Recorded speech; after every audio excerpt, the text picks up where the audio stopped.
its job. There it goes. There's OBS. And there's this. Where the fuck is the live? I've completed post details. I've done everything. See, they wanted us to postpone too. This is bullshit. Listen to it. Save. Now it says go live.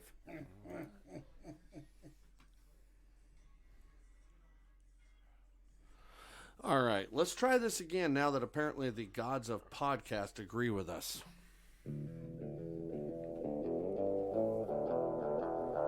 From Champaign, Illinois, this is the Jumping the Rail podcast with your hosts Mark Redmond and Mike Nartolinas.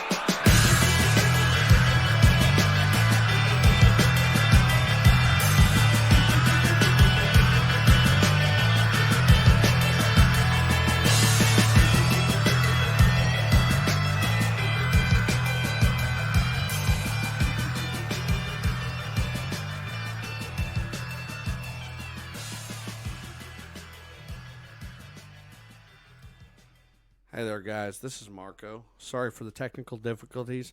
I think this was my father's way of saying, you fucking idiots, you're doing a wrestling podcast?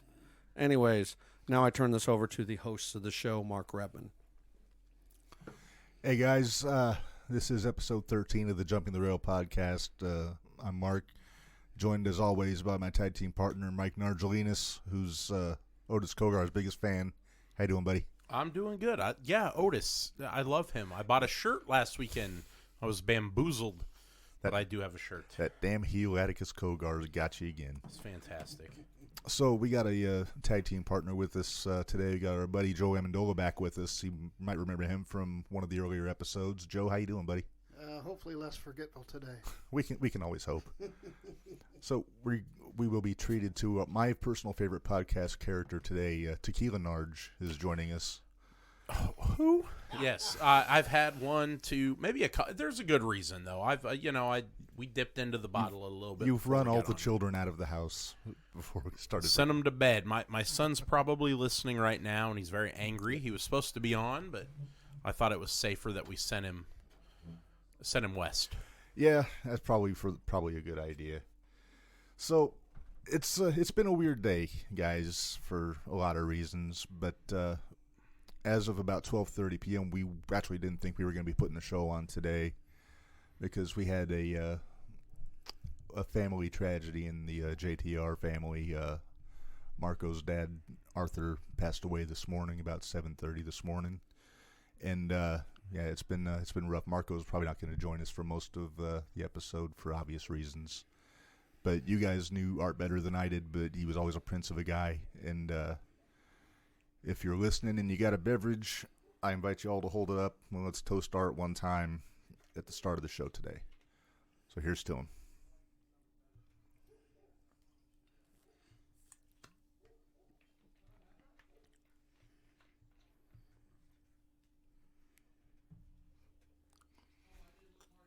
Cheers. Here's to him.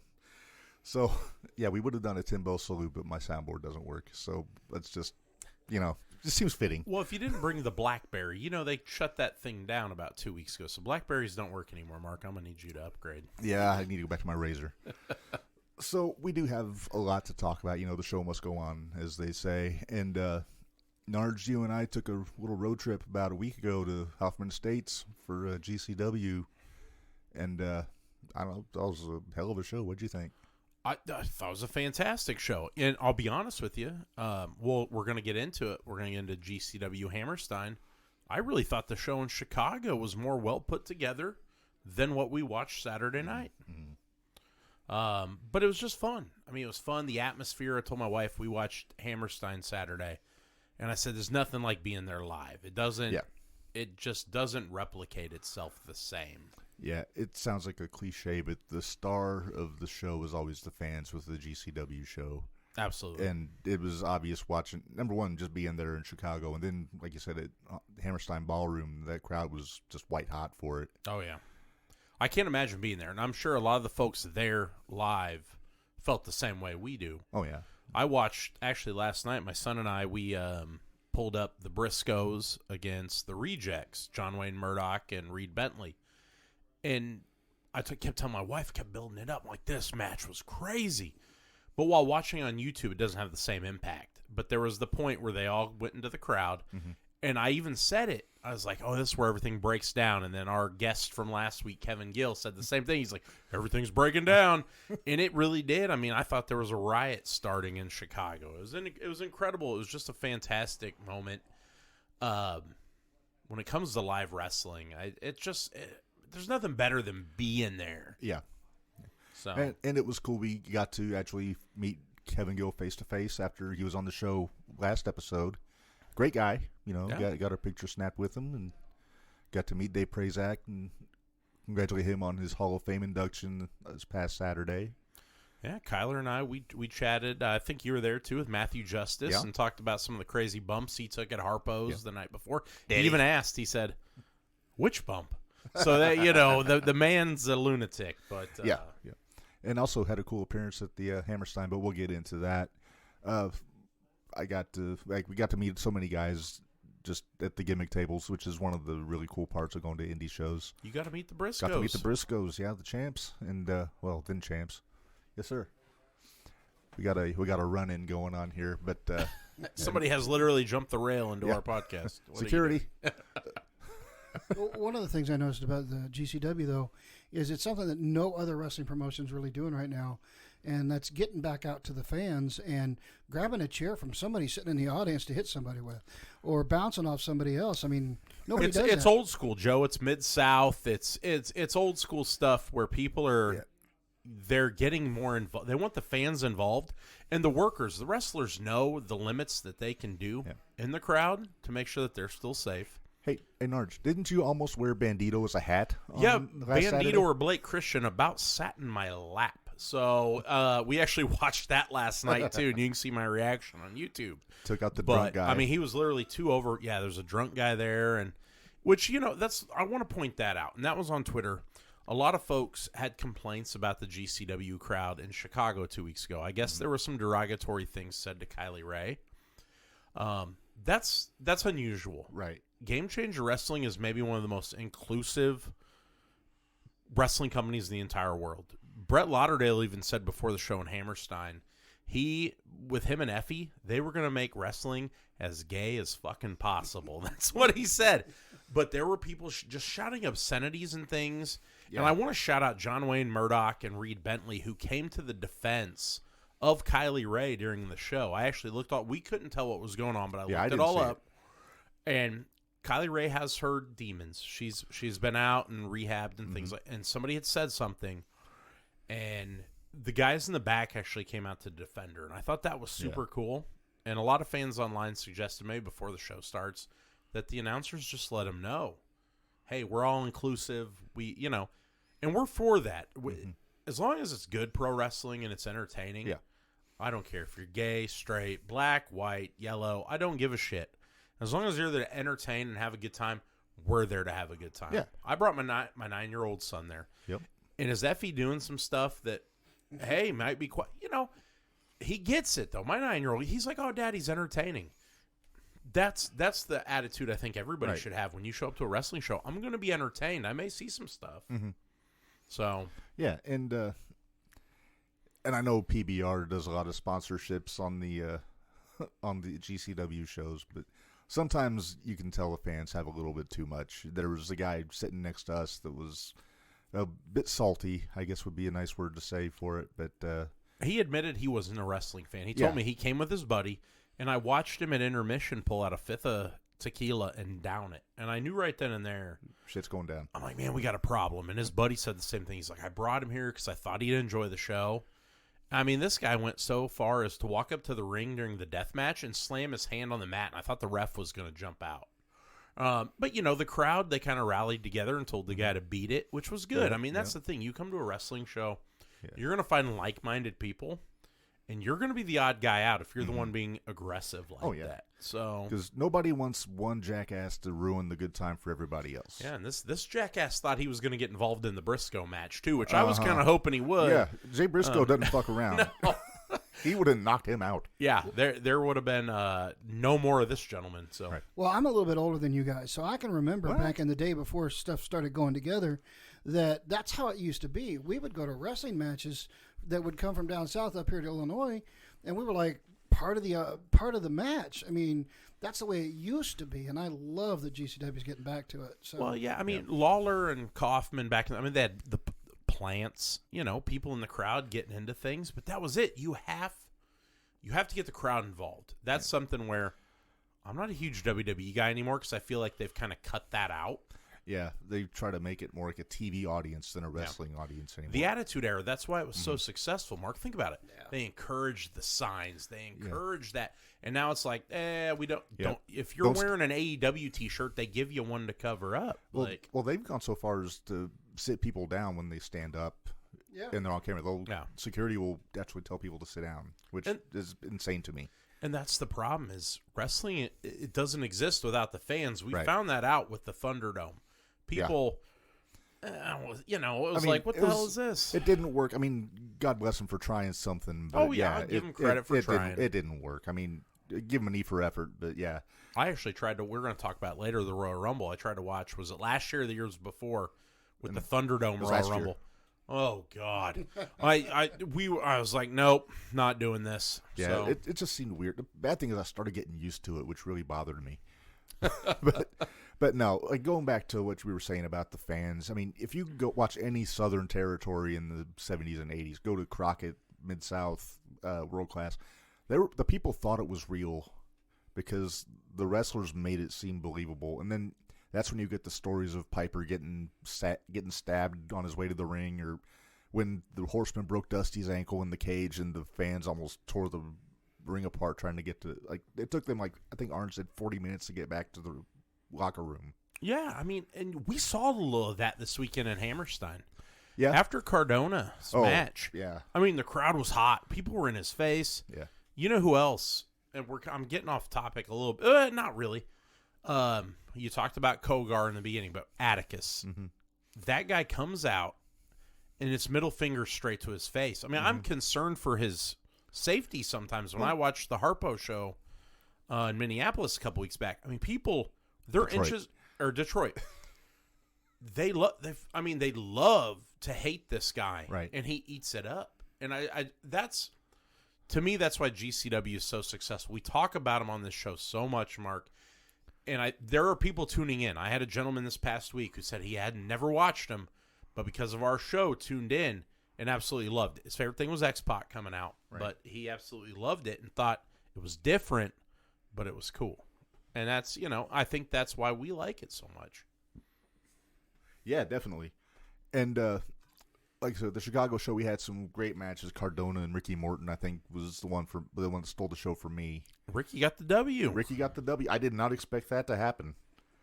And then he kind of got his butt kicked by Matt and Chelsea afterwards, but, that tends to happen. Chelsea's for 69. I've heard that. You know what surprised me the whole night is, and I'm going to speak for Kyler. He might be listening, but so 2 matches. Scorpio and Jonathan Gresham. I'm not a Jonathan Gresham fan. I know you are. I don't like the technical side of things, but I thought Scorpio brought out a side of him that I enjoyed. Kyler, if he was here, and he was supposed to be here, the Briscoe match for him. Kyler had never seen anything like that. Guys in the crowd beating the hell out of each other. Like Kyler, I mean, you even stepped to the back of that point and took Kyler with you. You were like, I'm out of here. That was mainly because I didn't want him to get caught in the mob of the guys beating up the drunk. The drunk guy, yeah. But I can't sit for too long, so I like to go to the back and get a good look at the ring and watch the action as it's happening. So I get up and stretch the legs out. Mark was scared, Joe. I was not scared. I had him. I told him, I got you, big guy. And he left. I was at the 2008 King of the Death matches and almost got run over by Freak Show, so I'm ready for anything. I've been landed on in the past. I mean, I'm sitting in a chair and somebody lands on my lap and they're like spread out between me and the guys next to me. So I'm, I'm how much did that cost you? Was that like you had back a handful then of singles or? Well, you'll like this. My first IWA Mid-South show I went to was the 2007 Ted Petty Invitational, and one of the matches was Josh Abercrombie, who was Josh Raymond later on. He's a Detroit guy, against Ricochet, and this is when Ricochet was like 21, 22 years old. had really long, bushy hair, wearing shorts. He looked like he was trying to be in a Prince cover band or something, but still doing all the same shit. And he did this dive to the floor, and I swear his head landed in my lap. It was kind of off-putting. But I look down and I see this mop of black hair. It's like, oh, crap. Then I kind of scooted back, and he got up. Nobody said anything about it. He didn't acknowledge it or anything. But yeah, I was like, that was my first brush with being wiped out by a wrestler. Up until you guys bringing back GCW and pointing it out to everybody, honestly, one of the last matches that actually had the people in the audience doing that was something I saw with the Pain Train. Oh, yeah. I swear, I was in Danville, and I saw you wrestle, and you guys were out in the audience, and you grabbed a chair from somebody, and wham bam, you know. One of my favorite shows was actually in Buckley, Illinois, at the 103 East Bar and Grill. I've talked about this before, Tracy Smothers. Yep. My first show, though, I wrestled a guy, Wayne Shocker. He's on my Facebook. And I grabbed a chair from somebody, and I beat the living hell out of him with it. And we still talk about that. He's like, that's one of the hardest chair shots I ever got. But, yeah, we love to get in the crowd. I actually did a match up there, Joe, where the fans brought the weapons. No, that one there was Rantoul. But I did do one in Buckley, leather strap. And we had 20 people outside with belts. It was me and Jason Vendetta was his name. Nice. And was Titty Nashville there? Titty Nashville was always there. Yeah, you can't get around the Titty Nashville. But they brought belts, and I was the heel, so you know what that meant, right? You got whipped. Oh man, like a government mule, right? So, hey, but did you sell it? Oh yeah, and well, the funny story, real quick side note. So back to Rantoul, fans bring the weapons. I'm busted open. I still have the scar. You can see it on my forehead here. I worked at Carl Hospital at the time. I had to go in third shift I didn't have to go in. Jason Vendetta actually gave a Canadian destroyer to a friend of ours and hurt him. I mean, he got hurt that night. So we had to go to the hospital. I worked there as security. I show up, I'm covered head to toe, blood, and they're like, what's going on? I was like, pro wrestling, that's what's going on. Kayfabe, brother. Yeah, hey, real quick, I'm heading on we got a couple of live folks talking here. Dwayne said he was shocked on Sunday that there were no light tubes involved. Well, Dwayne, there's a reason for that. I'm going to let Mark tell you. Well, there's a thing called the New York State Athletic Commission that has a very strict rule about no death matches, no blood, none of that stuff that makes a lot of what GCW does so unique, which is why you saw a lot of guys like Alex Colon and G-Raver were in the ladder match instead of a death match. That's why Nick Gage pulled the pizza cutter out but got taken out before he could use it, and then nobody saw it again during the show.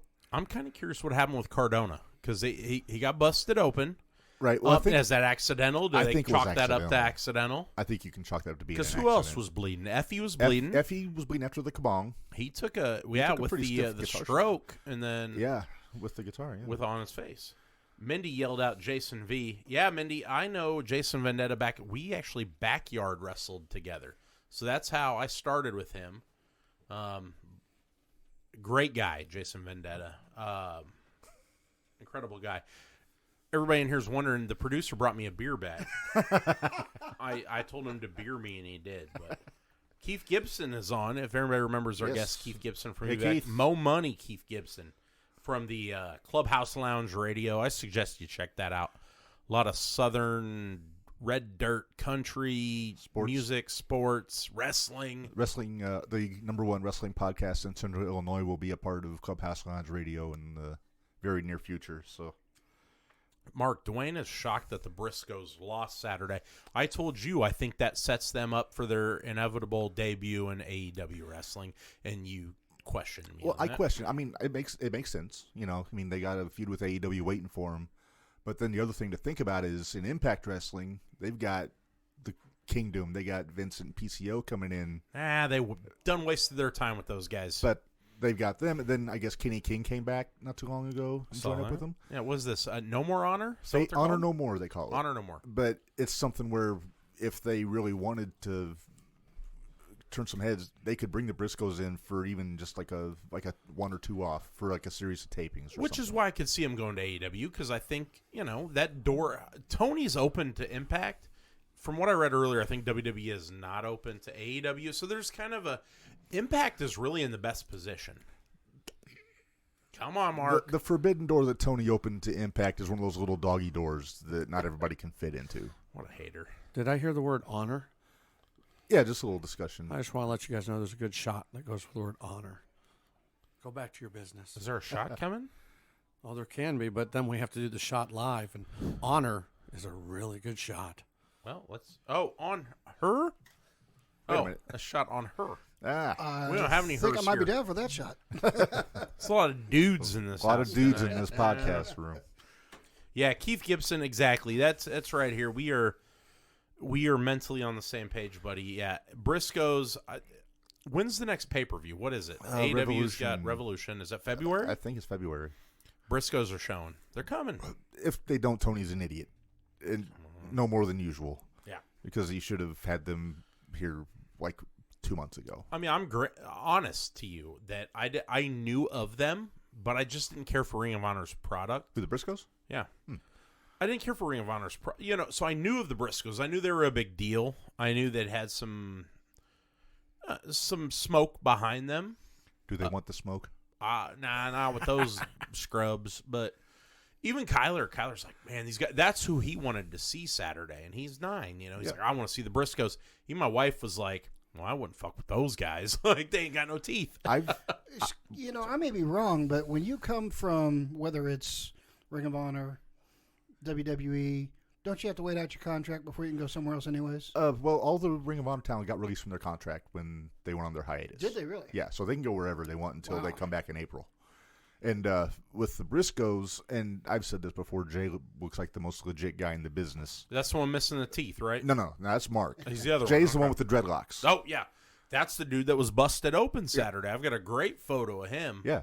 But he's just, everything he does looks so cool. He was a Ring of Honor world champion by himself a couple times. I believe that.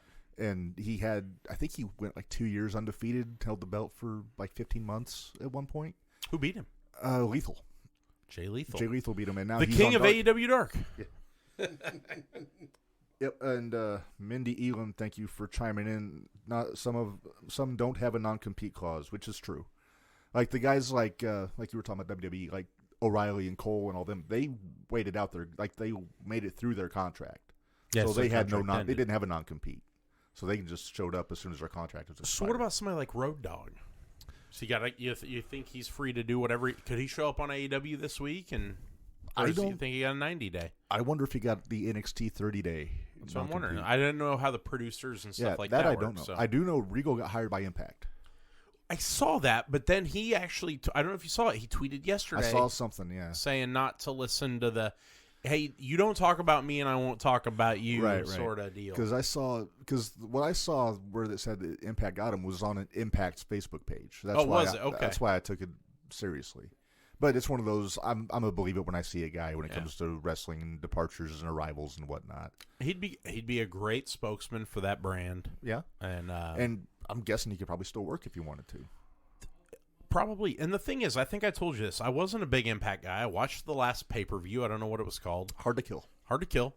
Fantastic from beginning to end. It was literally a very entertaining pay-per-view. My son and I watched it, and I was entertained the whole time. I'm going to be honest. I think Impact in the last year has had the best bell-to-bell product in the business. My only issue with them, Mark, and I've told you this, is the crowd. I think where they tape, but they're not going to sell out a big arena. No. They're not. So this is where they're at. They've got to do something more with the crowd. That would change things for me. I'm glad they don't do the Impact Zone anymore, where it's just like 3/4 of the crowd are tourists from Universal Studios that don't know shit about wrestling. But yeah, there was a while where they were doing their pay-per-views in like Detroit, Chicago, where they would sell out the building, but they wouldn't pick the big buildings so they could get the big house. I really wish Tony, with this open door thing, I wish they'd have done a dual pay-per-view. Just one time. Yeah, but here's the question, though. Where would politics come in on that? Because how do you pick who wins? Well, what did Ring of Honor do? Who'd they do it with? Was it New Japan? Yeah. New Japan. But they have a working relationship where it's like people were back and forth on each show, and they had the only thing they had where it was a conflict was the tag title match and the TV title match, I think, because it was like two. That's the one where Enzo and Cass jumped the rail, right? Right. Gimmick infringement, by the way. I really wanted to see them. at Hammerstein. I thought they were I thought they were the tag team. We went through a lot of options for who we thought it was going to be. As it wound up being Nick Gage and Matt Tremont. You know who'd have been great? Who's that? Crowd would have fucking See, he ruined it, though, himself, was Bully. Gage and Bully would have been fantastic. That would have been fun. But then Bully ruined it. By pissing off everybody. Yeah. Well, and then you saw, so they all chanted, fuck Bully Ray. And Right. then he got online the next day like a true heel and was like, Thank you. people still got it, you know? Yep. That would have been awesome. Yeah. For those that don't know, Bully made some comments on Busted Open last week after Moxley came back, saying that Moxley should have apologized to the fans for not being there for the last couple months, which got him a little negative feedback online from everybody from wrestlers to fans to so-called experts like Narge or experts like me. And and I know our buddy Keith Gibson said that he disagreed because we actually discussed this on one of our comment threads on Facebook. And yeah, I think that was a little over the line for Bully, and I know he likes to toe that line very liberally sometimes, because he's a guy he tells it like he sees it, which I've always respected about him. But yeah, that's one case where I've got to disagree with him, and it's not just because he doesn't like me. No, and when Renee gets upset, maybe it's over too much. Oh, I'll tell you who got upset was Paige. Paige. Yeah, Hot Paige. Hot Paige. Which one, Adam? That's what Joe told me. Easy. Joe just whispered Adam.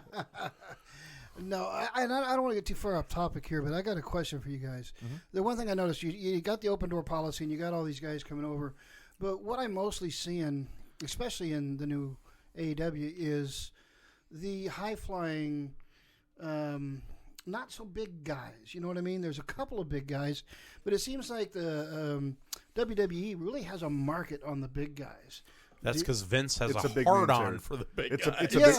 WWE is a big man territory. It always has been. Well, and do you see that changing? I mean, that's because I want to see some of those big matches. I want to see, That would have changed if Triple H was still had any input whatsoever in the creative direction of the show. Triple H gets it. Yeah, he's kind of gotten nudged away because Vince wants to go back to his vision.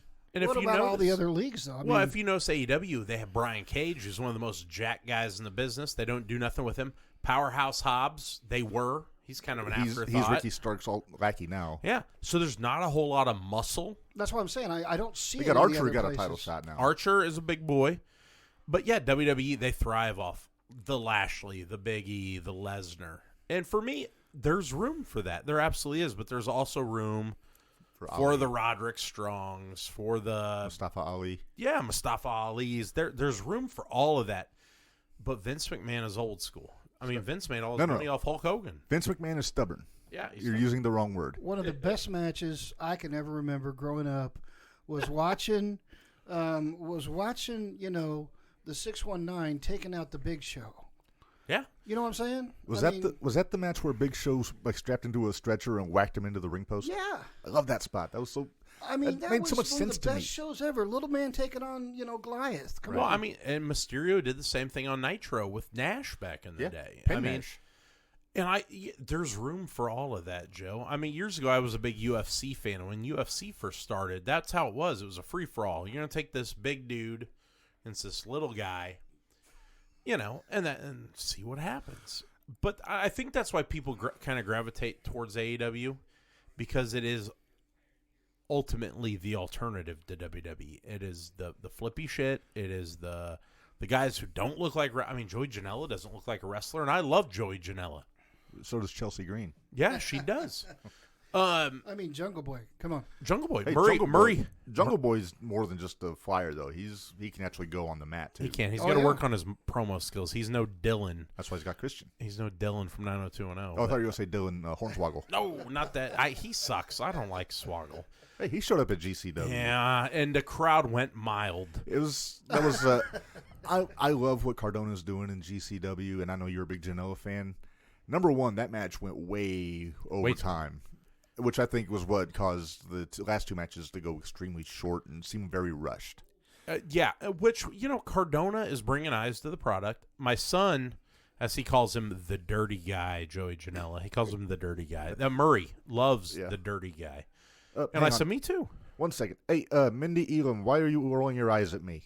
She said Marko stunt. And, Mindy, I agree. Marko's stunt's terrible, too. I don't want to see Marco's him. on his way out. He's going to do America's Got Talent or The Voice or he one was of those on things. the GC dub. Yeah, he showed up, but he's done with AEW, though. He's done with AEW. He tweeted, though, that this was his kind of his, I think he's GCW. He'll be there. Yeah, he's Janela's guy. He's going to go wherever Janela goes. Let me ask you this. We're kind of all over the place here. Give me your favorite moment from the Hammerstein show. Okay, real quick, Dwayne, to answer your question, his contract expired. Marco Stunt, he's asking if he got released from AEW. But no, his contract is coming up, so he's probably done. So, favorite moment from the Hammerstein, you asked? Favorite and least favorite. All right. I would say my least favorite moment was any of the times people tried to murder Alex Colon in the ladder match. Shout out to Alex. Yeah, shout out to a friend of the show, Alex Colon. G. Ravers tried to sandwich him between a ladder. AJ Gray did, I don't know what he was trying to do off that ladder on the floor. Header? A header, yeah. Trying to be extreme because he's the extreme champion. So that would be my least favorite, is just a lot of needless spots for no real reason. And then my favorite moment, man, there were some good moments. Come on. I've always got to go Nick Gage's entrance whenever he comes out. Even though he was 30 pounds overweight. I'm not telling him. Oh, wow. No. I'm going to do a shot here with our producer. He's back. He saw I my yelled Pepsi tequila. Zero sugar. I put the tequila light up, and he, Shout out to Casamigos. Yes. Sponsor. Is that the Benejo? That'd be great if that was our sponsor. We need to hit up some of these tequila companies to get some. Hey, just put out there, if we ever do get merchandise, who would want to get a Tequila Nards shirt? Heck yeah, that'd be fun. I'd For actually me, wear it. yeah. For me, so my least favorite part of the show was them bringing Virgil out. Yeah, It didn't need to be done. it was just cheap pop. They brought him out at the Janela spring break a couple months back, and again, he can't move. I don't know what's happened to him, but over time something has happened. My favorite part, oddly enough, wasn't a GCW. I mean, it was seeing Sean Waltman. Yeah, I thought he looked great. I know you said I think he was slipping on some of the garbage they threw in the ring. that could be. Yeah, It was a little wet. Being in the NWA, he should be used to that. He should, but he is. I thought he looked good. Yeah. He threw a couple of kicks. I'm looking forward to seeing an in-ring return. And Yeah. I know a lot. People hate when the old guys come back, but for me, Waltman, I think the crowd popped huge for him out of everybody else, other than friend of the show, Bill Alfonso. Bill Alfonso. Danny. You heard Kevin Gill. He's like, anybody hear that whistle? The lights go out, then you hear a whistle. It's like, oh yeah, there's Fonzie with Sabu. But we agree that maybe Sabu wasn't the best option. Yeah, I think we both agree, dude. I think they would have popped more if it was Van Dam instead of Sabu. Van Dam, and then maybe old Katie out there twerking on the apron. I think the Or crowd, doing something with their girlfriend, I guess you'd say. Oh yeah, they're the little lady. Yeah. My problem with Sabu is he's phoning Easy it. Joe. He's phoning it in at this point. You can tell Sabu's there for a paycheck. He did it in Detroit. He comes out with the mask. I mean, Fonz even tried to raise his hand. He was like, "Nah, get away from me." And I love Sabu. I think we owe a lot to Sabu. We don't have a lot of the hardcore guys we do today without what he provided. Mm-hmm. I don't think he gets that. And I'll be honest, I don't think he's in a good place mentally. No, not his lady died. His last partner year. died. He's had to retire. He can't do what he used to do. He's just got to show up, wave to the crowd, and collect a paycheck. And I don't think he wants that. And it's unfortunate, but you and I agree. I thought there could have been more nods to ECW the other night. I know a lot of folks don't want that. Big Vin one early on, 911's son. Yeah. But besides that, I did like Cardona doing the Sandman entrance. Right. But what I didn't like is that was already teased. I read that like 2 days before. Somebody asked him about it, and he was like, "Oh, we were going to do it." And then he did it. I think they could have done well to have Dreamer show up. I thought so. That main event with the Briscoes, like you said, Dreamer and Bully would have been fantastic. Or Dreamer and Sandman. I don't even know if Sandman still wrestles. I don't He could have think came he out does, and threw a but- stick around, though. Yeah. Dwayne commented, Alley Catch was looking good. Yeah. Hey, Dwayne, We almost I've saw had a some areola from Alley Catch in that match. I'm drunk, Dwayne, but Alley Catch is thick, and I like it. 2 C's. Yeah, she's a thick. You guys are talking about them bringing back the old guys, and And I have to look to AEW this week. I mean, Jake the Snake. Oh, yeah. Sting barely able to get off the rope. I mean... Hey, but the Stinger... But, I mean, the crowd went wild for every one of those guys. And Mark will disagree, but what I love is they let Sting have his moment in an arena where in 1997 it was considered an embarrassment. It was Starrcade, right? Oh, yeah. Yeah, it was supposed to be his big... I mean, they built Sting for almost a year and a half. Year and a half. He shows up overweight, out of shape. Bret Hart runs the whole damn thing. No tan. No tan. But the other night, they said, let's take Darby out, and Sting, you run this thing. Still no tan on Sting. No. Sting's 60 years old, Joe. What he did in that 15 minutes, I was okay with.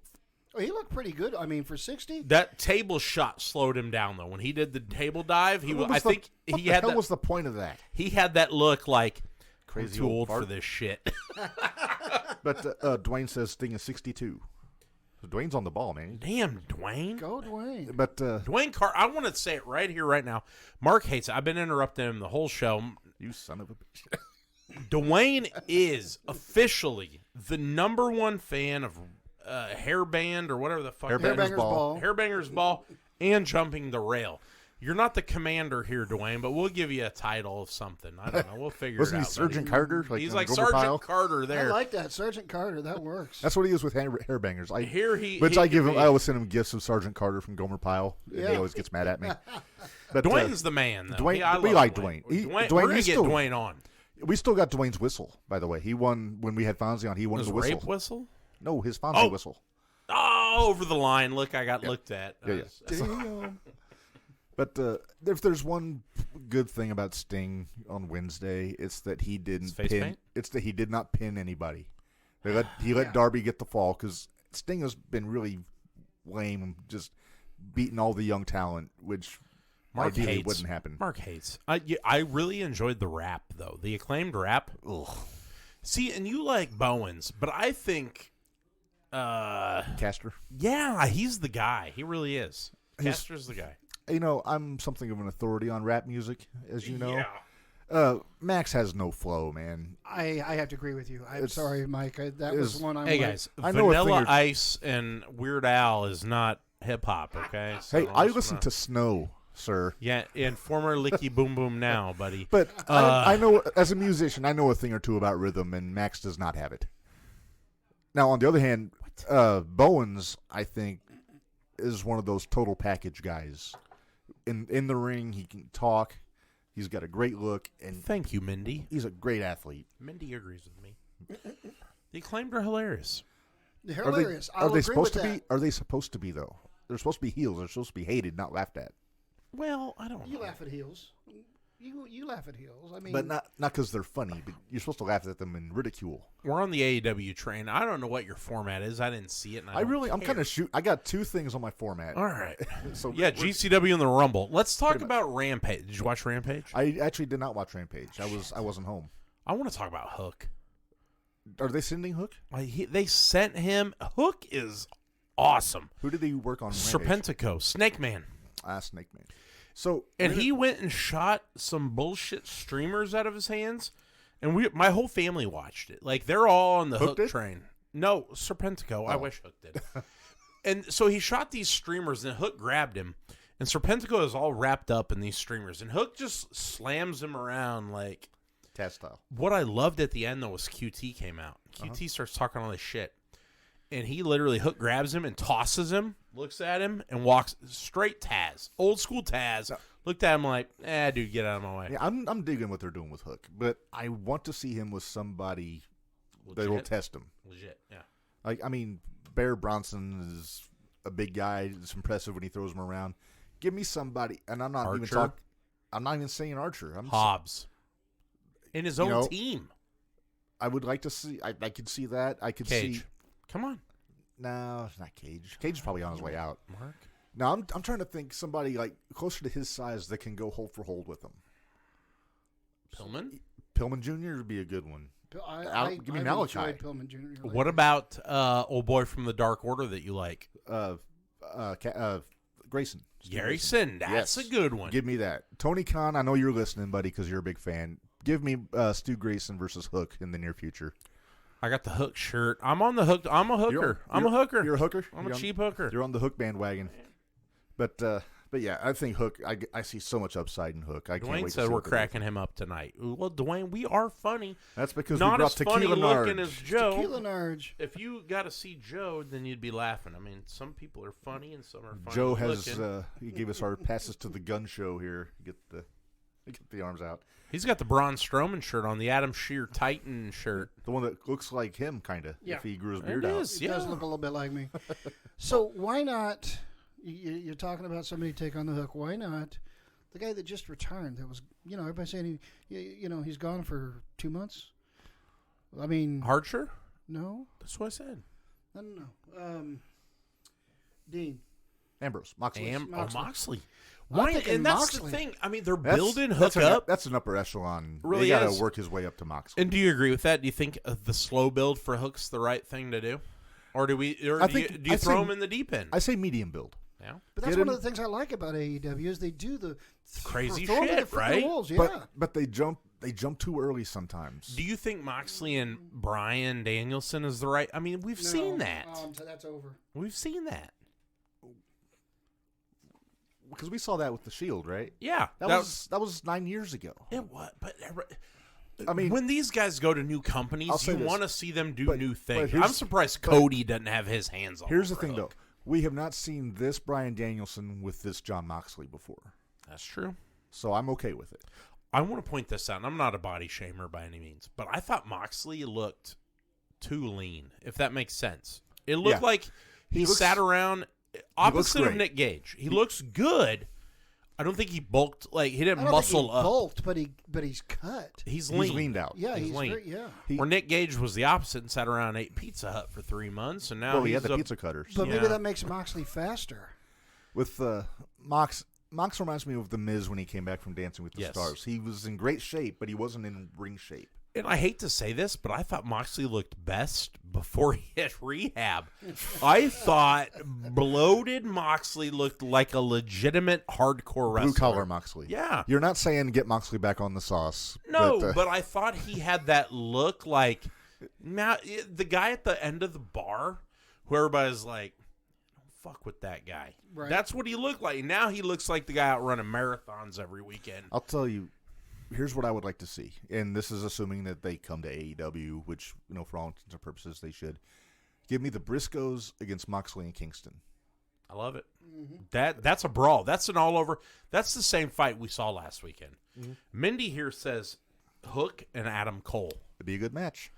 And for me, dollar for dollar, right now, my favorite wrestler in the entire world is Adam Cole, baby. Oh, how about My Murray, he's 4, and Murray will walk around the house and he'll say, "Adam Cole, baby." Boom, boom, boom. He's 4. Boom, daddy. You can check that out on the Narge-tastic Voyage YouTube channel unboxing video where I got an Adam Cole T-shirt. Hey, But Mindy just threw out one that I really like. She says Hook and O'Reilly. oh, Give that's what I'm that's talking a good about. match. Make that happen. That's Tony, if good. you're listening, Mindy Elam needs to be on your creative team. Right. And why don't we have Hook, Hobbs, and Starks against O'Reilly, Fish, and Cole? That's the thing. I feel like Team Taz should be taken more legitimately. They've got the powerhouse. They got a big guy. They've got the Starks. guy with the looks and the move or the mic work. Yeah. Starks. And then you've got, got your the enforcer. shooter, man. Hook. Yeah. It's weird that the smallest guy in the group is the enforcer, but that's what it is. Hook is. You know what's crazy? You're not a TikTok guy, neither am I. I No. watched a video this weekend, though, where it's a TikTok thing where it's like, be like Hook. And there's this principal. I don't know where he's at. And he comes in, he walks through the school, and he goes to his office and hangs over his chair, just like Hook does in the corner. So Hook's like a TikTok trend now, too. So I'll try to find it and share it on the page. You guys know where it's going, though, don't you? For real, it's going to go with the Hardy group. He just sold 51% to Andrade. Yeah. And that's where it's going to end up. Yeah, that makes sense. I mean, it is what it is. I mean, I'm not a big fan. I'm not a fan of Jeff Hardy, but he's at his best when he's with his brother. and vice versa. I Oh, think. it's coming. The Hardy Boys are coming. Yeah. Hardy's, FTR, Bucks. I told you at some point, Tony has one of the 4 best tag teams in the world. You got the Hardys, you got FTR, Penta, and Phoenix once they're better, right. The Bucks. and the Bucks. Mm-hmm. You do a fatal 4-way. That's it. That main event's any pay-per-view. It goes down. I mean, it's the 4 best tag teams in the last 15 years. Can I throw? I agree with you. They could have the best tag team division in the past 25 years if they get the Briscoes. If they Throw the Briscoes. Yeah. Can't have a 5-corner, but we could really do something. you here. could if you had the 6-sided ring from TNA. Would you put the Briscoes in and get rid of Penta and Phoenix? No, No, because the Lucha Brothers are that good of a team. Yeah. I'm going to throw a booking idea at you because we were talking about Team Taz. Suppose we had talked about the possibility of Starks and Hobbs splitting away from Taz and Hook. Yeah. What if they did it where instead of that, there's another outside influence comes in and gets Hook away from Team Taz? You talking about Lil Alfonso? I'm talking Fonzie, Daddy. Who's he go with? Justice and Warner? No, I'm just saying Just Hook with Fonzie. Fonzie. Just Why like not? his dad did in I built 95. your dad up. Right. I made your dad, Daddy. Yep. You know? Fonzie, I'm sorry about my horrible Fonzie impression. But, It really does. I mean, it writes itself, though. Fonzie comes in. right? He's a perfect personality. He to said pull on this him show away. he would do it. He'd be open pull to it. Hook away. Yeah. Because Hook is young. I don't know how smart he is. Yeah. He could be impressionable. He's what, I mean, he 22? built Taz up, and then he turned on him. Right. Does Sabu have a son? Sabu's lucky to have somewhere to live, I think, at Yeah. this point. Do you think Tony Khan would ever bring in Rob Van Dam? I bet that's been discussed. I bet Tony's a Katie guy. I don't know. I'm a Katie guy. I don't know. He seems a little too meek and mild for Katie. I think Katie would eat him alive. I wish. Sometimes that's the best thing. But yeah. So we've. Oh, If boy. anybody doesn't know who Katie Forbes is, I'll share some videos to the page for that, too. We actually met her. So, random story, Rachel and I are at WrestleMania 32, and I remember seeing her, and I'm like, who is that? I like a big booty. And, the rest, Mark's, Jugtastic. yeah, she's jugtastic. I'm like, who the hell is that girl? And my wife's like, I don't know. I was like, oh, but Rob Van Dam's over there. Let's go see him. So Rob is on the other side of Katie at the WrestleCon. And that's where they met. That's literally where this started, was WrestleCon.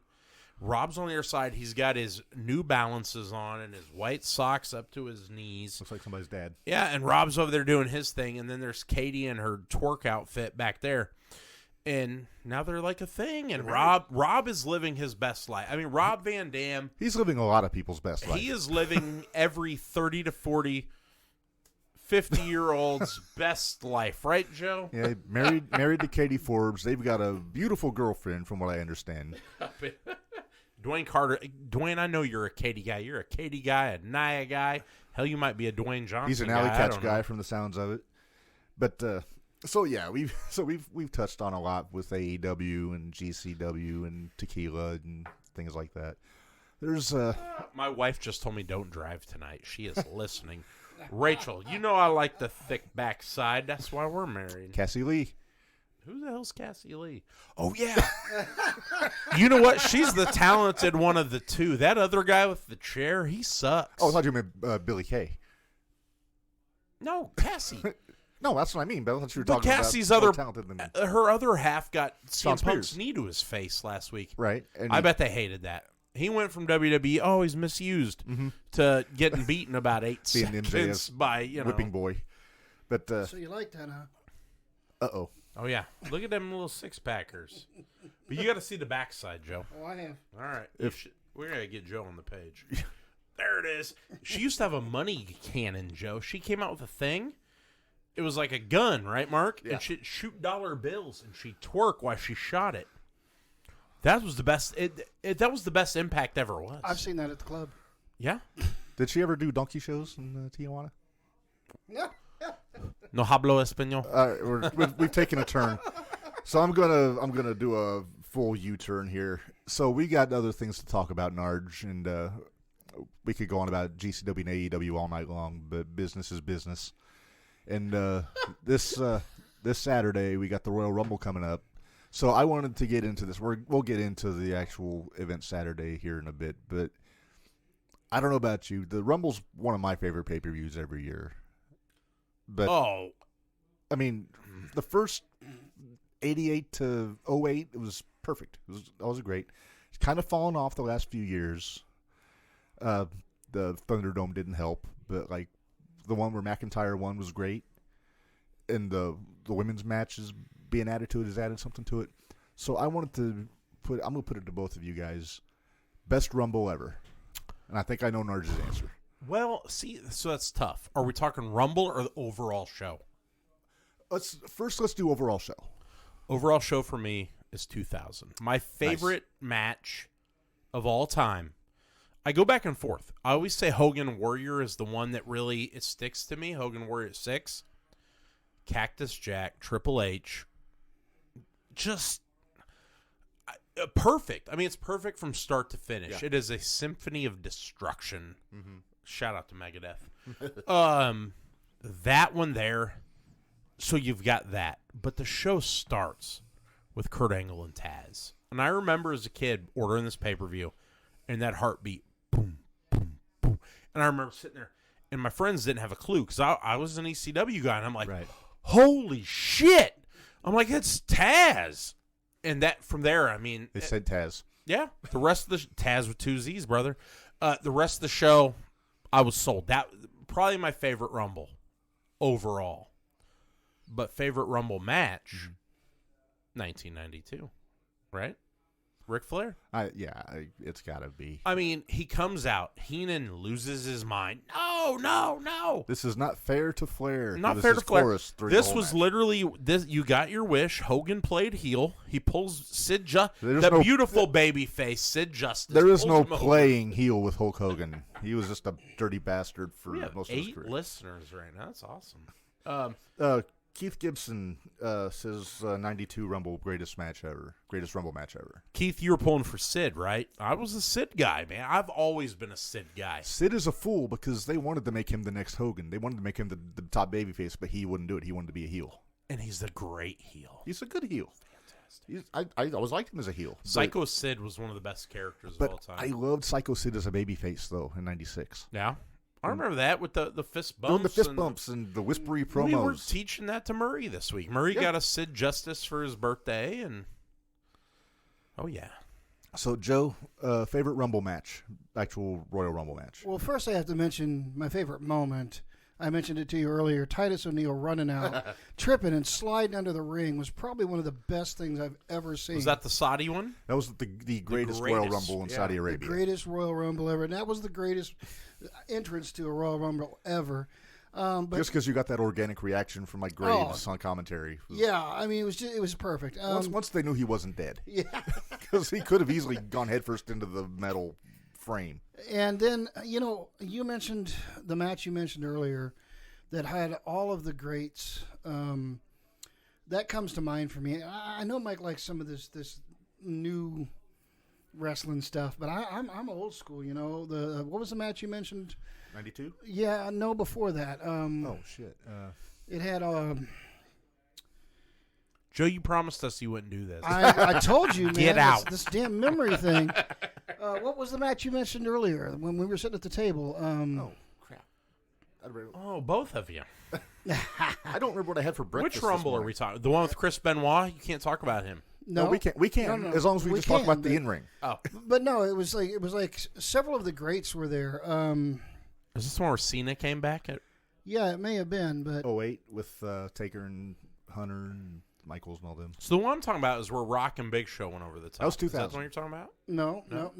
And we'll get there. Yeah, I know. You brought it up, and that's We've the only only got reason. 30 to go through. You brought it up, and that to me was one of the ones that stuck out because it just had so many of the old classic guys in it.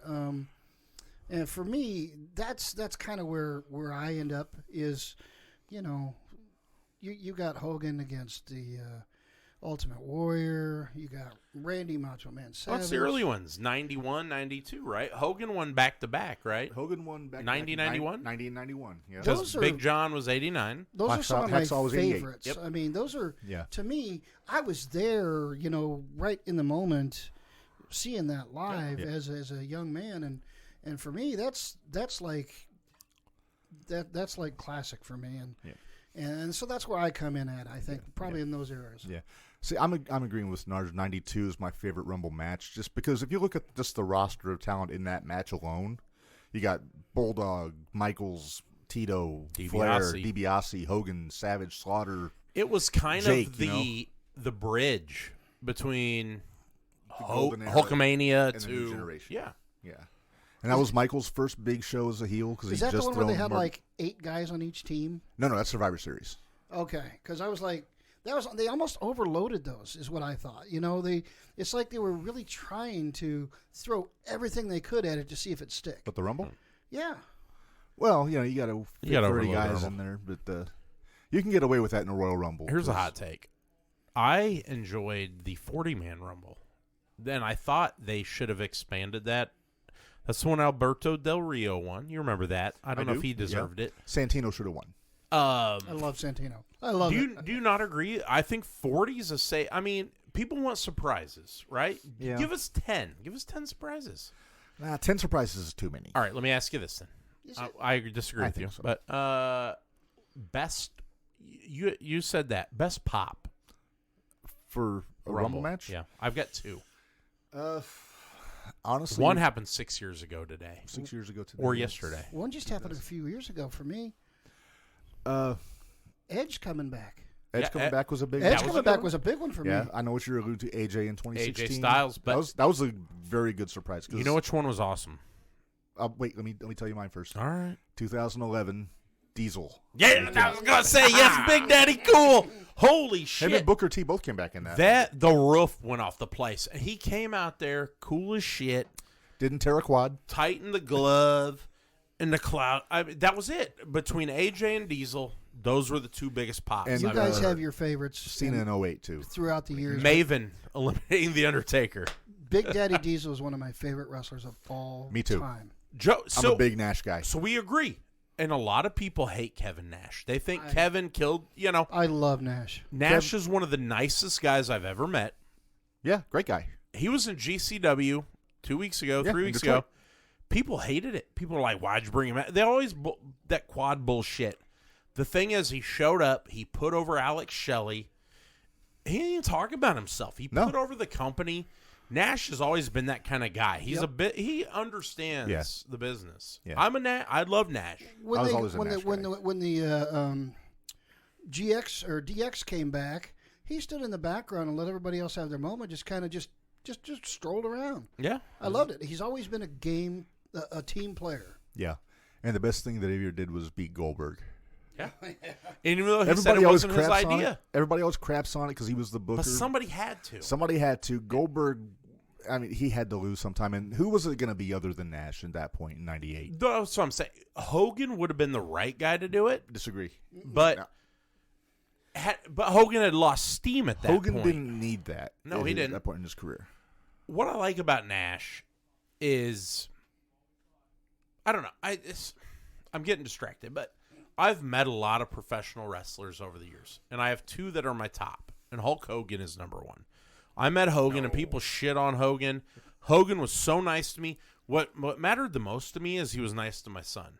All right, he was nice to Kyler. He talked to Kyler the whole time. He shook my hand, and he went right to Kyler. People shit on Hogan. You know who else did that? Kevin Nash. Yeah. Kyler was scared of him, and Kevin's like, "Oh, come on, buddy, come on, do that." You know who else? Number 3, Sabu.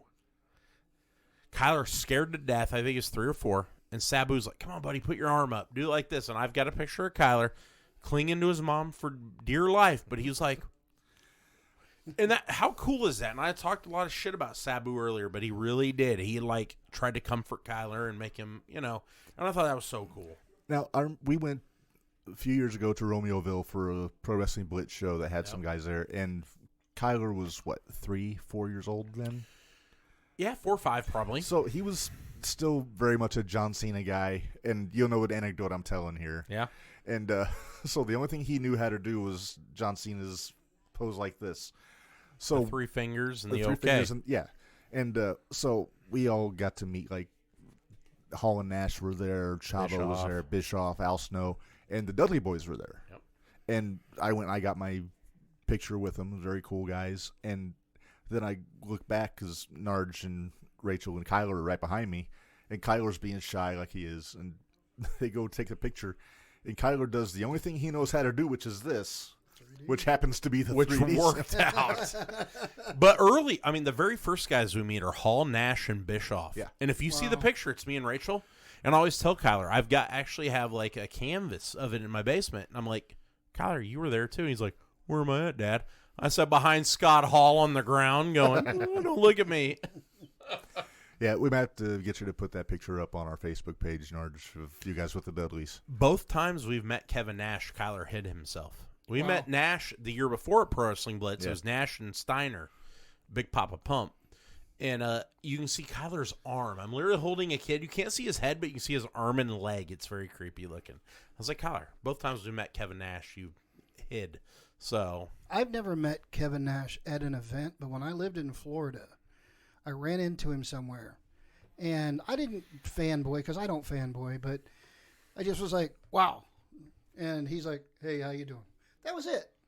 No weird stuff, no running, no. I mean, I could have probably walked up and taken a picture. He was so cool about it. I mean, he's just down to earth. The thing is, a lot of guys are like that. I have only had one negative experience with a pro wrestler my entire life, and it happened at the Mall of America in Minnesota. This was during the height of the Attitude Era. I think it was in the 8th grade. I just graduated. We went up for my uncle's wedding.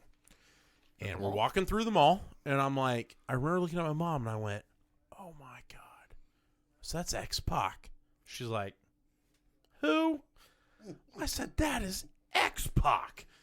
He was in the cell phone store buying a cell phone. My mom's like, yeah, right. She walks up to him. She goes, are you X-Pac? He's like, yeah, lady, and I'm buying a phone. Beat it.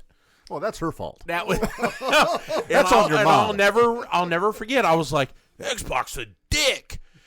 And you know what? Years later, I hear him on the radio, and X-Pac sounds so genuine and cool. But I think back then he was kind of on the sauce, and he was doing his thing. That wasn't when he went into the ring corner right after that. No, this is long before. This was literally like this right after This was right after he joined DX, Joe. So he's at the height of his career.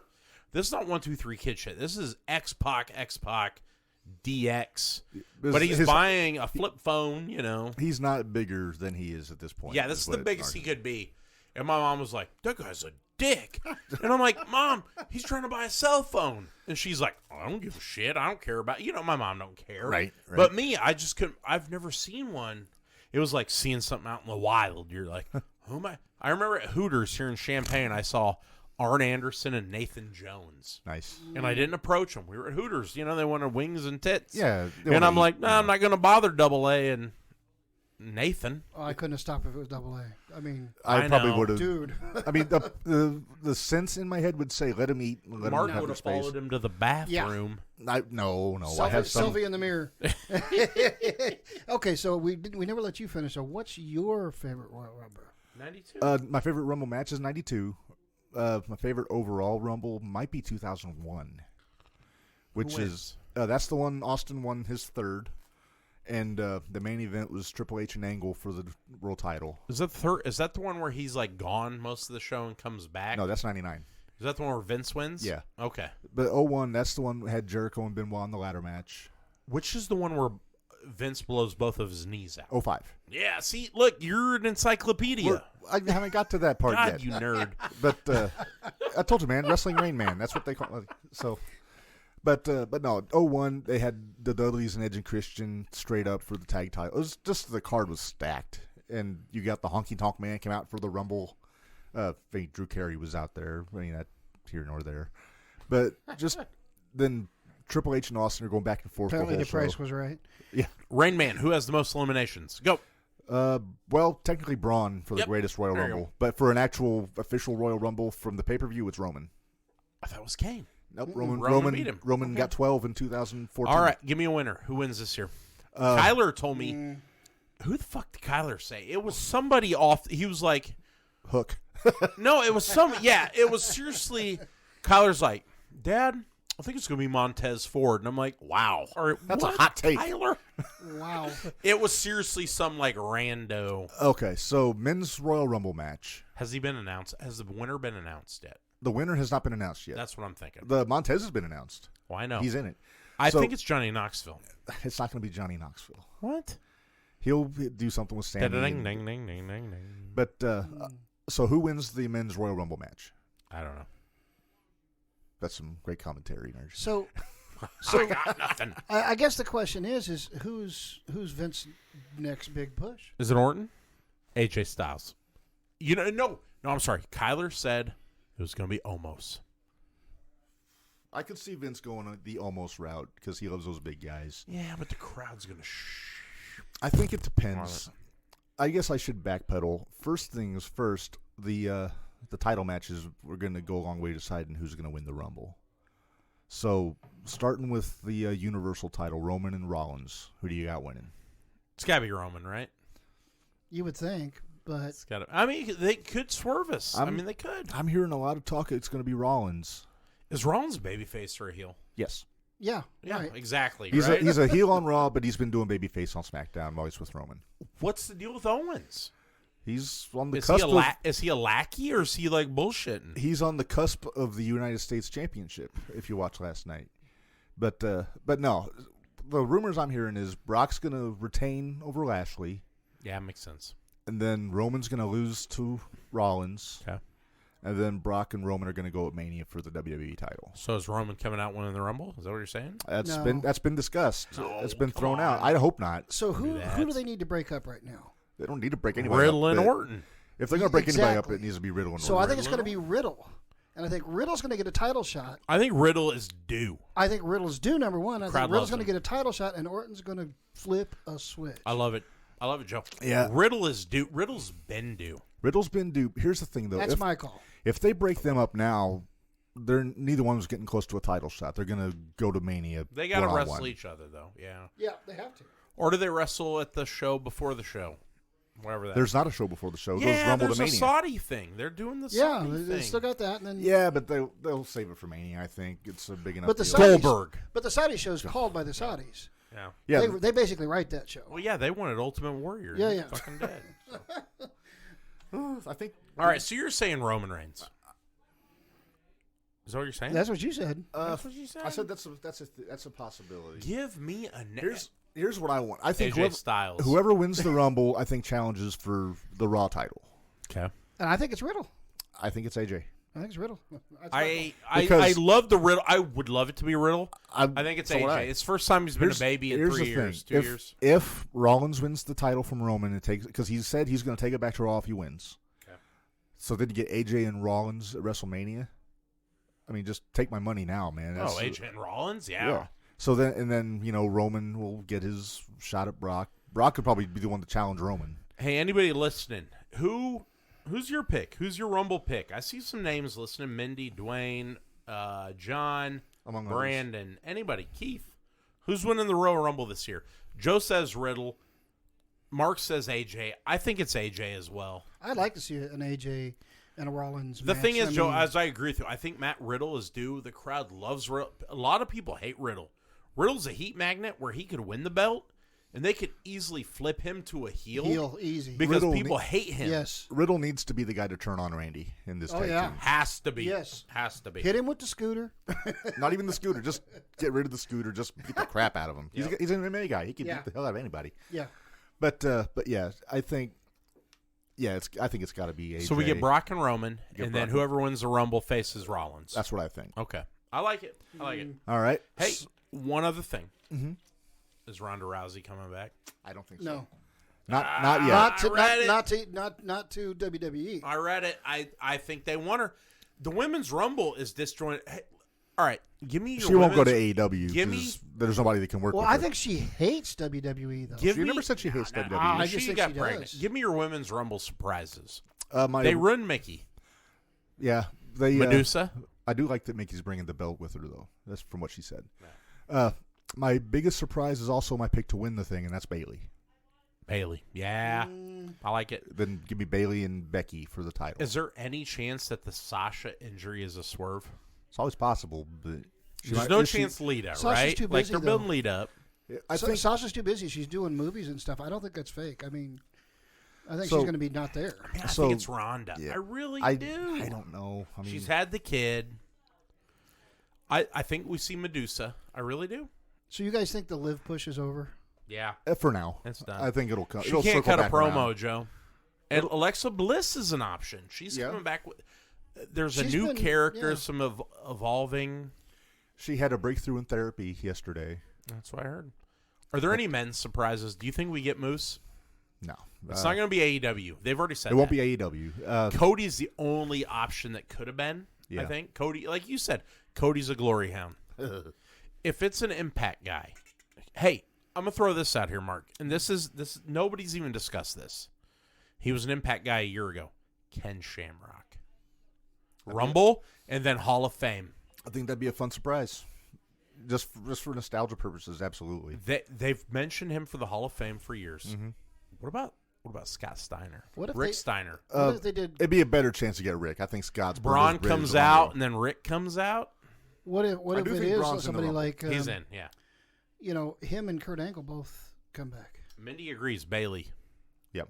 Bailey, Angle possibly. I mean, Angle and Shamrock. I mean, bring that Angle back. could come back. He's Angle and mentioned. Shamrock, bring that shit back. I mean, come on. That'd be cool. yeah, they never wrestled each They other. never wrestled, but that's I know that's what I'm saying. It's So, what yeah. everybody's been talking about forever. I mean, that'd be a cool attraction anyway. But I always count. They bring the logo up, and I'm always like, 1, 2, 3, 4. It's like, okay, how many surprises? And I think I counted last night there were 21 entered. So, like, there's 9. something like that. There's a 9 room for surprises. 9. Yeah. Yeah, but I still think. And the women was like 10. I think 4 is enough for surprises. But Yeah. that's just me. I think it's time that, and if they're really listening to what the fans are talking about, that you know, Vince is going to step back, and it's time for his boy to take over. So maybe he's coming in. Never going to happen. Vince will not step back until he's dead. Yep. Nope. Vince will have to die. Because he's stubborn. Yep. So you don't think Shane might come in and? I don't think try to Shane. start Well, I running heard things again. Shane's like not even in I the don't. picture. At I don't this think point. Shane wants to. Yeah. I think it's going to be Stephanie if it's Maybe anybody. Steph. But see, that's the biggest surprise. One of those two. Triple H. No. No, he's done wrestling after his heart Well, surgery. they said that, but is that again? Mark, you've been around long enough. Are we blowing smoke? Well, they won't let Lawler wrestle either. I know they should. How about how'd that be for surprise? Here's a surprise for you, Corey Graves. Oh, He's cleared. Based yeah, on if he's clear, yeah. based on the mouth he ran Monday night, they're building something with him. People thought last night Brock was going to jump him. You know, he was like, "Hey, you don't have the proper attire," and I think Brock said, "You want me to get naked, Corey?" He's been talking shit for the last couple of years. It's coming. They've been getting him ready. It wouldn't surprise me if he pulls a Lawler at the desk and says, "Oh, I'm in," and you know. Just don't get Saxton in. I don't know enough about Corey. From what I understand, he filled the CM Punk role there for a minute when Punk kind of stepped out. He was a good worker when he was active. Submissions based guy basically. Bored. Sounds like some MJF stuff. Bored as the hell out of me. Stuff on the indies I didn't see a lot of, but he wrestled all of our favorites like Punk, Hero, all those guys. All the guys who could work. Yeah. Okay. But like I said, I didn't see a whole lot of his stuff from NXT. I saw maybe like 2 matches when like he teamed up with Pac to win the tag titles for a bit, and then he wrestled Rollins, I think, on one show that I saw. But you know, you never know. Maybe he's been working. Maybe he's been training. He's got Carmella, so for whatever that's worth. It's worth enough. I'd wrestle Carmella. Yes, I would. Sign it up. WrestleMania. Me and Carmella. It'd be like Andy Kaufman. You get you that Fall intergender down. women's wrestling T-shirt. All right, I said let's keep it to 90. You said 2 hours. Let's jump to the. You want to jump to the top 10, or you want to keep chatting? Let's chat for a bit more. What? Yeah, Tequila Narge is doing good. Well, I know, but everybody's down the hallway. I want to go tequila They're not going. with them. They're not going anywhere. And you don't like it's not like you have to go to work tomorrow. Oh, look at Dwayne. He said, "Hey, now, I teach the youth of America. I've done it 3 times. Shit, is Today this you world in chased trouble? the youth of America. I did chase the youth of America. Looked like 24/7 title at the school. I was R-Truth, trying to chase Dana Brooke. At least you weren't Tozawa. God, I love Dana Brooke.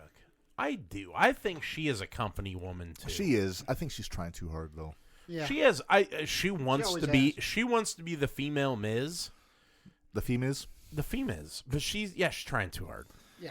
I'll tell you, Is that the match we're getting at the Rumble? It's Beth and Beth and Edge against Miz and Maurice. Edge and Beth win, right? No. Unless Miz and Maurice win, and then they move it to Mania. Well, yeah, it has to be one of the two. It's got to be one of the Come two. on. it's going to set up the men versus the men, I think. And maybe the women versus the women? See, what I would have done is, day one, they had Miz and Edge. Should have saved the mix for the Mania. That's what I'm saying. I think they should have had that match day one, have Miz cheat to win, then have the rematch at the Rumble, have Maurice trying to cheat for Miz, and then have Beth come out then. But I think Maurice is coming in. I think it's her turn to come in and start wrestling. She is. She's in the match. Yeah, but I mean, like, Joe, you mentioned you full-time. ain't watched Raw in a while. Oh, I don't know about that, but once. She's been talking about it online. That's the only reason I mentioned it. Is I think she really wants to. She may, and she's obviously still in great shape. Oh yeah, easy tiger. But no, what I would have done was at the Rumble basically do the finish from day one at the Rumble and just have the match at day one be just a straight up have Miz win. But that's just me. The talk for Texas has been Steve Austin. Mm-hmm. Do we get him before Mania? Do they use him to build something? I think he's in that Rock role for Mania. He's the host. The host. Who's he stunning? Paul Heyman. I think the Miz. Oh, that'd be nice. Oh, the Miz. Yeah. No, I like to see Paul Heyman get. Who's stunned. the most hated? Oh, Heyman's kind of a babyface right now. Yeah, he is. That's true. Yeah, it's hard. Is he a babyface or is MVP? I don't even know. They're I'm kind so of both confused. towing that tweener line right now. Austin has to stun the guy that annoys everybody. It's probably going to be Otis and Gable. That's pretty. I don't think you can stun Otis. It might stun Gable though. Otis I'll tell you misspelled a word last night. By the way, I read that earlier. A mental. Yeah, a mental. He kind of messed that up a little Somebody bit. said it's a cheese. It's a style of Swiss cheese apparently, which I didn't know that. I didn't know either. I never heard of the word. Cheese is great. Cheese, I love cheese, but I do think that Chad Gable's doing the best work of his run so far. Like the stuff he's doing with Otis is the best thing he's done in years. I'm glad to see him get a chance. I know there was talks that he wanted released and let out. And right, it's good. Well, they were making him fucking Shorty G for a year. Stupid. They let him be him. Let him be a shooter, be a wrestler. Him and Riddle. I mean, that's the perfect combo. They're both legitimate wrestlers. And I didn't realize that Gable and Otis knew each other at Olympic camp.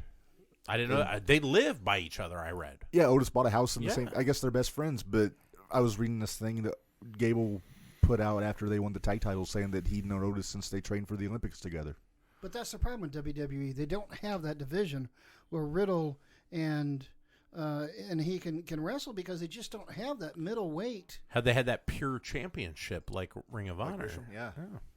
That makes sense. That's where the Intercontinental title is so important. And it's being wasted. It's being wasted. Yeah. And they're doing more with the U.S. title than the Intercontinental title right now. They're doing more with Boogs than Nakamura. Yeah, they're really trying hard to get Boogs over. He looked like Freddie Mercury. I can't believe Nakamura's still there, to be honest.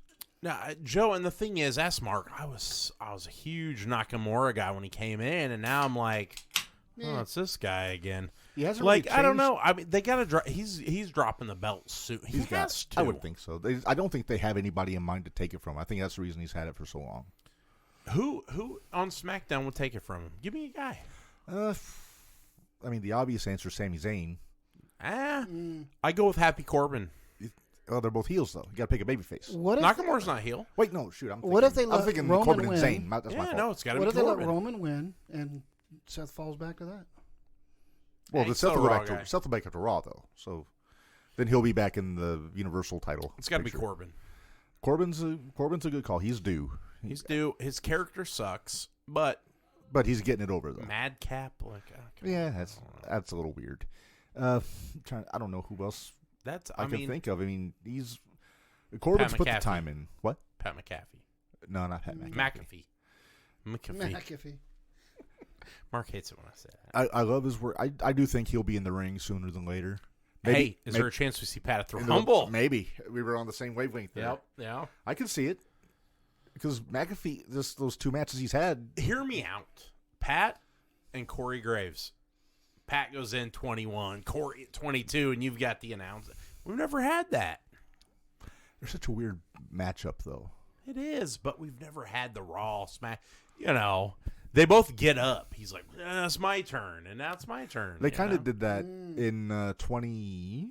Oh, here we go. Trying to think a year. Here we go. 2011 or 2012. I'm sorry. Just Cole and Lawler. Cole, Lawler, and Booker all came in back to back in the Rumble. Booker don't count though. Yeah.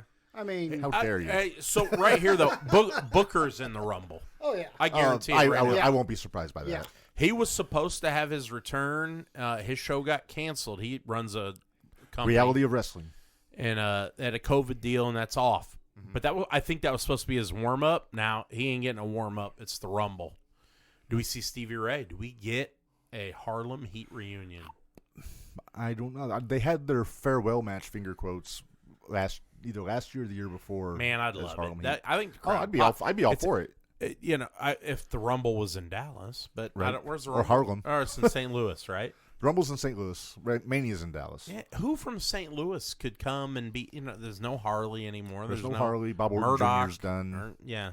Uh, There's really no St. Louis well, guy. Matt right? Seidel, I guess. Yeah, we ain't Delirious. I love Delirious. coming. None of that's Yeah, but you could almost call an Illinois guy down there for that. yeah, CM Punk. Yeah. Matt, I bet Matt he'd show Hughes. up. No. Matt Hughes. Matthews. All right, we should go to the top 10. We're getting off. You topic. know what? Let's go to our top 10. We've actually done surprisingly well for having we've been a rudderless ship for most of this We have episode. averaged quite a good group of listeners tonight, and I want to say we really appreciate Yeah, that. I mean, for all intents and purposes, it's been a really funky day. Brandon Hayes says Bob Orton's coming out with his cast on. He may hit Riddle. Maybe. Okay, then I'm going to call Sid Vicious. Joe, I would love to see That would be great. Sid come Just out. keep his ass on the mat. On the mat, Keep yes. him away from those But ropes. I could see that. I could see Sid Vicious. I really wish Sid would have told them years ago, I'm not fucking doing He that. should have, because they forced him to do that. The thing is I think WWE'd have picked him back up. Yeah, Probably. Yeah. He'd have agree, been, agree. you He know. would have been a cornerstone of the invasion angle. Oh, yeah. I agree. Yep. But I could see that coming. I could see it. So yeah, I could see Sid for a one-off. He's done it before. For me, I think you get Booker. I really think we get a Steiner. We've already saw Rick. Man, I'd love to see him come out with the headgear. I'd love to see Scott do it, but I think he's burned his bridge with Vince, so it's got to be Rick if it's going to be anybody. And I'm hoping Rick and Braun, they build the bridge. Well, let me ask you this: is there anybody else from NXT you think will be in the Rumble? I've got a couple. LA Knight. LA Knight, and I say Grayson Waller. Yep. I think Grayson comes. Well, shit. See, we predicted AJ, but does Grayson come out and throw AJ out? I don't know. I think they've kind of done their program because they had the match at NXT. The only other one I would say he's been there a long time is Cameron Grimes. He's been there a long time. Yeah, I could see it. He'd definitely get a pop. But Braun Breaker, for sure, he's the biggest name on NXT. Yeah. And he would definitely impress a lot of people in that. Ciampa and Dunn, are they in, or they sticking to main event? I think they're sticking to NXT. Dark shows, yeah. But Braun, I think he'll go and he'll throw people around, really impress people. Because I've told you this before, he's on the main roster by the end of the year. Oh, yeah. Maybe by the end of Who takes the spring. belt? Does Waller take the belt from him? Waller could. They've been really pushing Or Tony Carmelo. D, Carmelo. Yeah.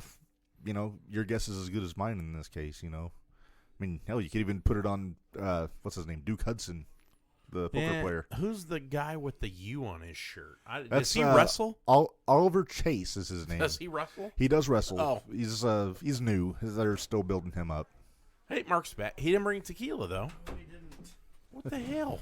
All right, so we've lollygagged. I gotta know where enough, to be. so, Narge, I think it's time for our top 10 Tuesday. Well, Mark came here at the end without tequila, but we'll let him join. Yeah, might as well. Mark showed up sans tequila because Mark drank tequila. You didn't drink it all, did you? So we got Tequila Narge and Can Tequila we just have Marko. that conversation offline? We're going to have to text somebody. All right, so you didn't know? let's get into our top 10 Tuesday this All right. week.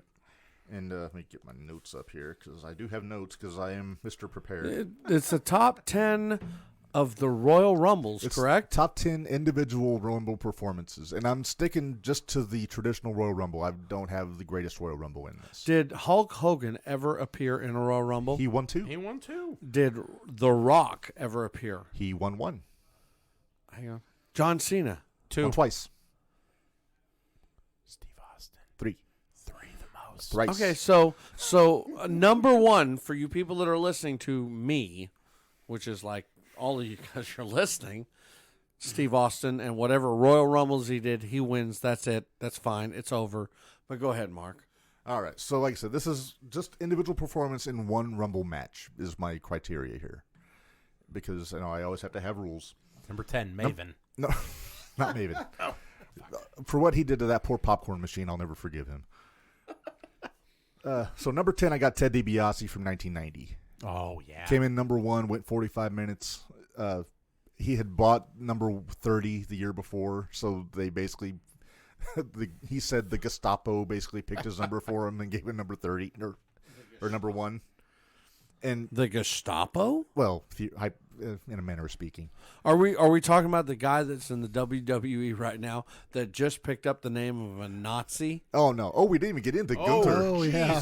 yeah. Hang on, How'd we'll we get miss into that? we'll get into that once we're done with the top 10. All right, fine, go there. But so number 10 is Ted DiBiase from 1990. Number 9, I've got Diesel from 1994 because he didn't win, but he eliminated 7 consecutive guys. I guess they came in just wow. That's before he won the belt, right? Yeah. If you have to deal with 7 guys in a row, you may be Joe. in the porn industry. Jenna Jameson. Or you might be Joe. No, that's that. Don't do, guys. All right. Number 8, I got Roman Reigns from 2014. This is the one where he eliminated 12 guys. Last guy eliminated before Batista won. And that's really that was his coming out as a single wrestler because he'd been doing the Shield thing for the year before. I was looking at Mark, and he's laughing at Yeah, Yeah, what Mark's he's saying. coming out over there on his own. He did 12 guys, and then he did his coming out. Came out He and doing came 12 out guys. against 12 guys. You do realize if you come out against 12 guys, They should have all I Effie- see is, oh, your name is Splatter. They should have Effie come out and, I think he's drill. pretty much Dude, out. you know what? I think Vince is scared of Effie. I would gladly accept Effie into my close friend circle because I believe he is the future of harmony in wrestling. Effie, we want to be your friend. Mark, you weren't here, so we watched the show Saturday at the Hammerstein, and the promoter Right. of the show, Brett Lauderdale, Right. GCW, at the beginning of the show, he said he was so glad to have Effie on his team, and his Right. goal for 2022 was to make wrestling as gay as fucking possible. And the Well- crowd fucking blew their mind. You know? So obviously I am, all the positive things in the world, and I don't know if as gay as possible is exactly where I would go, but I would go to As acceptable as possible. accepting as possible Yeah. because I believe that every sport, every industry, every job, every goddamn McDonald's you worked into should be accepting. And I'll tell you this: not only did they have him on the show, on the Oh, pre-show, excuse me, because I have been drinking. on the pre-show, they had a drag queen as the host. Was it Polo Del Mar or Bad Chicken, I guess is what it something like translates that? to in But Spanish. it was a RuPaul, essentially RuPaul with- equivalent, was the host. Very, of the very pre-show. tall individual. Yeah. Nice. There was a picture on Nice. Twitter of Pollo or Pollo Well, with and you missed Marko. it. So, the pre-show, we were in Chicago last week, and a lot of folks on the Twitter were upset with some of the people in the crowd and some of the slurs they were yelling. One of the ladies came out, and she went to rehab, and a lot of the guys in the locker room support each other. So Which during matters. the show, I remember telling Mark, I was like, something's going on over there. And one of the girls came out, and she'd been in rehab the last, 2-3 months. And a lot of the guys came out and are threatening to beat the ass of the dude in the crowd who's calling her a drunk bitch and Oh, stuff that's like not cool that. by you that know? person. So it's really cool to see a locker room that rallies around each other and they support that I whole think that matters a mindset. lot is that everybody rallies around people spend so much time shitting on each other, right? And Not maybe literally. Yes, you're into no, I that. meant what's that word? Yeah, it's just Not literally, but figuratively. That's yeah. it.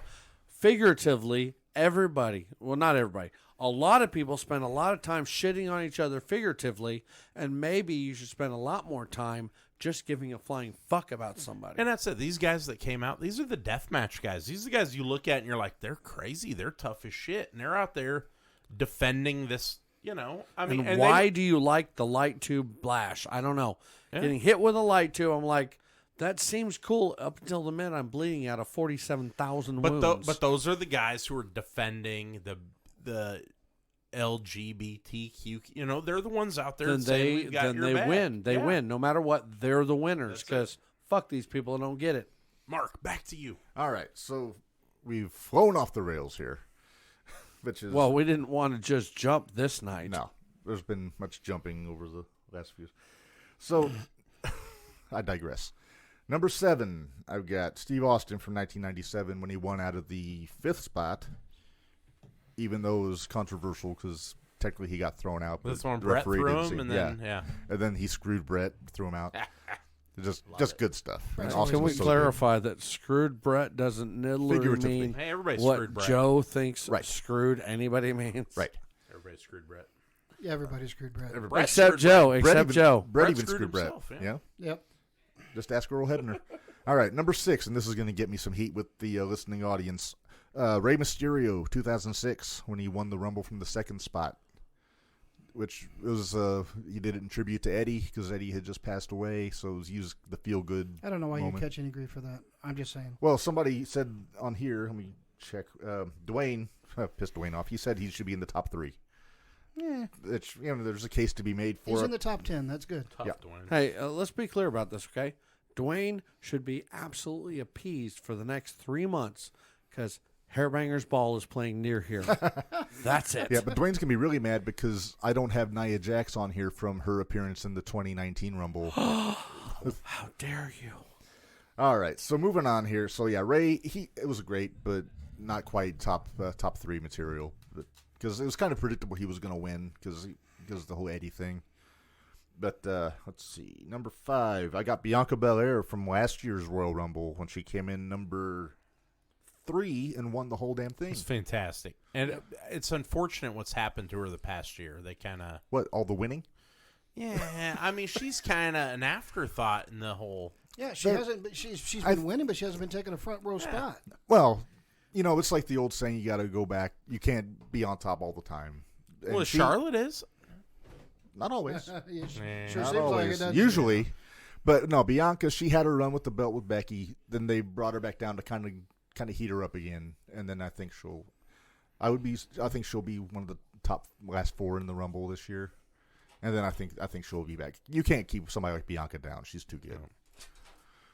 So I got Bianca at number 5. Number 4, the man who we cannot speak his name, 2004, Chris Benoit, coming in number 1. Chris Benoit.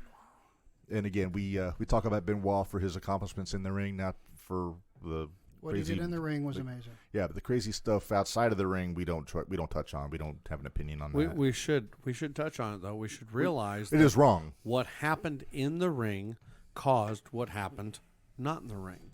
I mean, it didn't just there was a lot come of head from trauma. nowhere. There was a lot of concussions Right. with Benoit. So we should accept, understand, and realize that we can appreciate where he got to. It's and just such how a, he got there. And I think It's it's just one of- a horrible turn of events. it's I one of try those not things to where It was forget. terrible, yes. Where you're a fan, you still, even 20 years, whatever, you still can't, wrap Put your head around it. Yeah, It took me about 3 years after that happened to be able to watch one of his matches again. Who was the Seattle Seahawk defender that had CTE? Bosworth? No. I thought he was a defender. I don't know.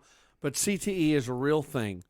And I think wrestling, for all they do, even though, I'm the one guy that tells you guys, some bullshit, they're still athletic, and they still get concussions, and they still beat the fuck out of each other. Well, there's a gentleman that from Harvard that wrestled for a while, Chris Nowinski, Yeah. who actually has done CTE He's been doing research. on it and agrees. Yeah, I mean, Benoit, I think they said, had the brain of like an 80-year-old with Alzheimer's. Yeah, his brain was Swiss cheese. I don't know if CTE is the same as TBI, but I had a friend with TBI. A TBI is a traumatic brain injury. CTE is Concussion trauma. yeah. E. It's I forget what basically it stands based on if you have a TBI, you probably have CTE, but we've learned that in the NFL the concussion hits, right? Right, sure. Those things happen.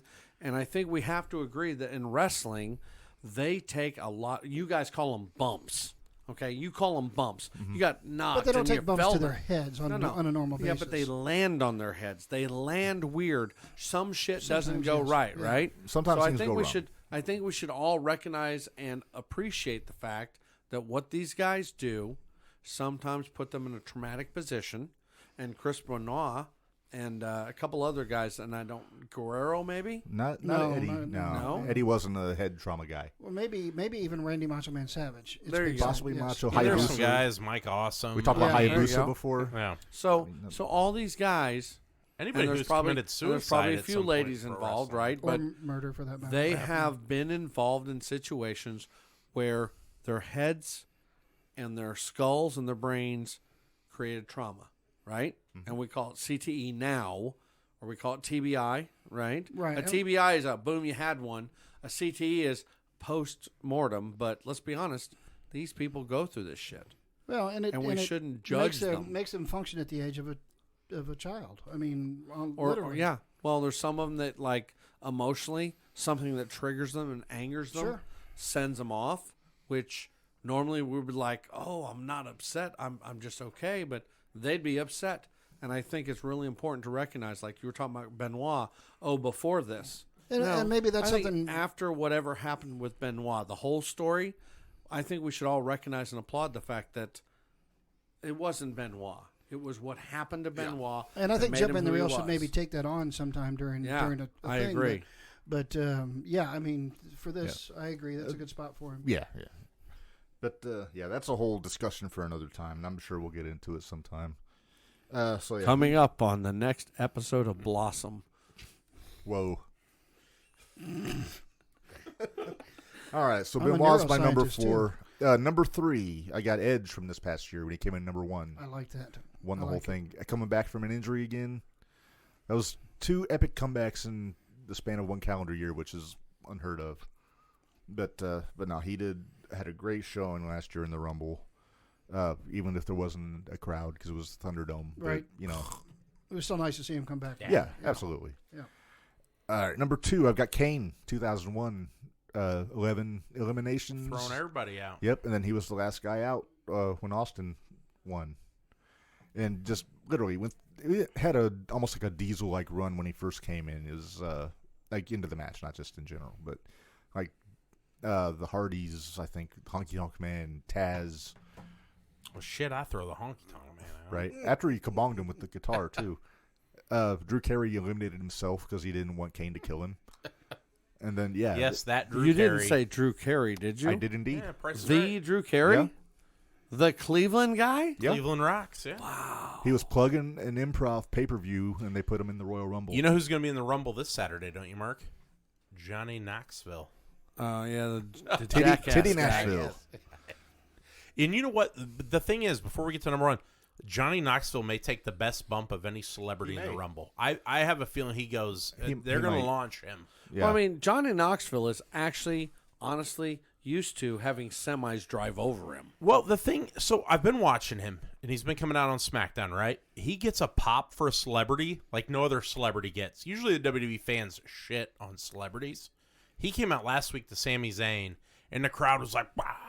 Like, figuratively. You do realize Yeah. that's like 6 months of marketing for this fucking movie yeah, that set that up. should have came out 2 years ago. But. Yeah, I agree. But, if you watch guys are stupid as fuck to slam into fucking walls and Well, shoot that's the- themselves out of cannons and get, donkey raped up the ass and it's for entertainment purposes. That's the You're audience. going to be like, oh, I got to see what's next. That's the audience that this watches is taking wrestling. a turn. Yeah. Oh Lord. I mean, the thing is, though, It's going to get an audience. The No matter folks- what you think about it. This it's has going been to. Tequila Word Pictures with Mark Orsted. the folks that watch pro wrestling enjoy Jackass. I mean, I was in a theater a couple Not weeks me. ago for a preview, and I laughed out loud for the He was, Jackass. he was trailer. over there like, oh my God, I Oh. can't wait to see it. You know what I was Yes. doing next to the person I was with? Like, oh God, think I don't have to watch that. I will be there next week. I was No, cringing because I was in a group of guys that like to hit each other in the dicks for fun, and I'm like, if one of you motherfuckers This was hits me in the Joe's dick, I'm past gonna- life. I'm None of gonna us will hurt you. deal with that shit. I told him if you hit me in the dick, I'm gonna fucking kill I'm going to you. fucking knock So- you the Don't fuck hit me in out. the Yeah, dick. It's exactly. funny that you mentioned that. So Kyler and I are on our way here, and we're talking about Johnny Knoxville in the Rumble, and he's like, Dad,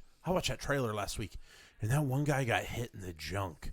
And it was one of the guys from Jackass. He's got a Right, cup right. on, Yeah, the and he girl gets hit bitches in the at him, junk by the UFC heavyweight champion of the world, Right. Francis Ngannou. Oh. And if you've seen Francis Ngannou, he is built like a shit brick house. Did he is break the Mike cup? Tyson. Is that what you're saying? He broke the cup? He is Mike Tyson on steroids. He legitimately, from what I understand, has the world record for the hardest punch ever thrown. More than Pounds Drago? for- Pounds for, yeah. Yeah. Drago. And old boy took one right to the cup. And Kyler was like, Kyler's 9. Dad, I can't imagine. I'm like, at 9? Okay, how about at, 30, 40 something? Yeah, I can imagine. So, but I think the Jackass guys are cool. I read an article. They were supposed to be there at SummerSlam years ago. But Steve-O fucked it up for him. He no-sold something to Umaga on Raw. Yeah, he was laughing. And he was laughing and ended up running it. And then the Benoit tragedy happened. And from what I understand, the Jackass guys pulled out. They were supposed to do a SummerSlam match, but it was after Benoit. I read the whole article. And they decided it wasn't the right time to do it. So, All right. all right, number one, So we got Johnny to our, Knoxville. We got to our number. This is not Johnny Knoxville. Oh, shit. So our number one is kind of an obvious one. 1992. Entered number 3, won the Rumble, won the World Championship. It is the Nature Boy Ric Flair at number 1. And, yeah, I don't have my woo button handy. Are you guys ready for Hang on, let me Mike to completely hate me? I don't have a woo What do you yet. know? See, I have I've no woo yet. never been a Flair fan. well, let me chop you real quick. I think Flair is one of the. Button. Give me a boo I button. think Give me Flair a is one of the best wrestlers that's ever been out there. with Hang a on. tear in my eye. Hang on. Narge, Show say me something arm. witty and strong against Joe real quick. Witty and strong. Witty and He's gonna strong. Fucking nail him down. I got you. Joe, you bald motherfucker. Oh, wait, I'm bald. You're bolder than me. Woo! I think it's kind of like Charlotte right now. I get sick of it. Now, I sick of believe the crowd has spoken. One of the they best support Narge. post Royal Rumble promos, again, I just said it, with a tear in my eye. I mean, Ric Flair literally called it the greatest day of his life. And this is And coming he has from 4 children. 4 children. Right? That's The just- man Doesn't he beat have like Harley 1, Race. 2, or 3 wives? The man beat 4, I Sting. wanna say? Yeah. 4 wives, 4 kids, and the greatest moment of his life. Four was kids, I by, get it. I four get it. kids by 2 wives. And I 2 get it. wives He is after one that. of the greatest wrestlers ever out there. He's a great wrestling actor. Dwayne has never seen Jackass. Good for you, Dwayne. Dwayne. I used to Oh, like you, Lord, Dwayne. Sergeant Carter, Dwayne. Oh, What's that his guy? brilliant There was a comments. show like Speed with bump. a spinoff of Cosby, and there was a Dwayne Wayne. Wayne. Dwayne Yeah. That's Wayne. Dwayne Different- Wayne. different world. Dwayne, Get him the we are- sunglasses. the Dwayne, flip up. you we call you Speed Bump, and we do so affectionately, but you are Captain now Oblivious. Dwayne Wayne, Dun-dun. the Speed Bump. Yeah, So- no, I like I like stuff being spread around. It's like you say, these guys that are not getting enough playtime and stuff because some of the other guys are just stepping on top of I them. don't get enough playtime. Easy, Tiger. Oh, my wife. You're married. That's your damn fault. So, No, real quick, he's married. That's exactly why That's why it he's not is. getting playtime, right? So real quick, I had somebody pop in. They thought that Shawn Michaels should have been on this list from Hogan. '95. Yes. Ah. But Michaels had a case, but that '95 Rumble was so weird. Like it was like 45 seconds between guys. It was really short. So that's why he didn't get on the list. Joe watches a Del lot Rio. of He films where outlasted it's 45 40 seconds between guys. Who, Mark, What real is quick. wrong with you today? I want Serious. Everything. I want to test you. Mark How, needs to get laid. how many guys have went from number 1 to win it? I'm sorry. How many went from number 1 to win it? Let's see. 1, 2, 3. Name them. Benoit, Michaels, Edge, and Welcome to trivia. I don't know if this is true or not, folks. So you have to test him. But there's been a lot of. Well, you have between a 1 and phone. Look 5. it up. I'm Are you drunk right and I or gotta you're pee. wrong? Oh. Yeah, I think it's just those 3. Those 3: Michaels, Michaels, Edge. Benoit, and Edge. and Edge. All right, I like it. They went from what? Flair went from 3, They- right? Flair went from 3. Mysterio came from 2. Who came out before Flair? Davey Boy and DiBiase. Yeah, all right. I like it. There you go. All right. So, all right. So that You covers our top nerd. 10. And we wouldn't be doing our job on this show if we didn't take the last 10 minutes and talk about Gunther Oh, in NXT. We don't have 10 minutes. We have 8 minutes. One person in this room will defend this whole thing. Now, I'm not going to defend. I'm gonna put my headphones down and leave. So I'm gonna give you my take on this. I do not like it. I mean, I'm a big Walter fan. I have been ever since he was in progress in the UK. And first things first, I want to talk about the match on Tuesday Narge's beer is empty. between Walter and Roddy. I thought Roddy got too much in. You think so? Walter was unstoppable for 4 years or 2 years or 3, whatever it was. I mean, there was a point and I thought, like, oh, shit, they're going to let Roddy beat him. Excuse me. This is the Roderick Strong that I've been wanting to see since Ring of Honor. Messiah, the Brack Baker. The Brack Baker? The Back Baker. Have another tequila there. The Back Baker Brit. So, yeah, I thought that was a takeover quality match if they ever did Oh, takeovers yeah. again. Yep. And I've always been a Roddy fan. Nice guy. I met him a couple times. But, yeah, so after the match is over, Walter gets the decisive victory with the powerbomb and then takes the microphone and announces that his name is now Gunther. Which I didn't understand. I thought he said Walter in just a weird accent.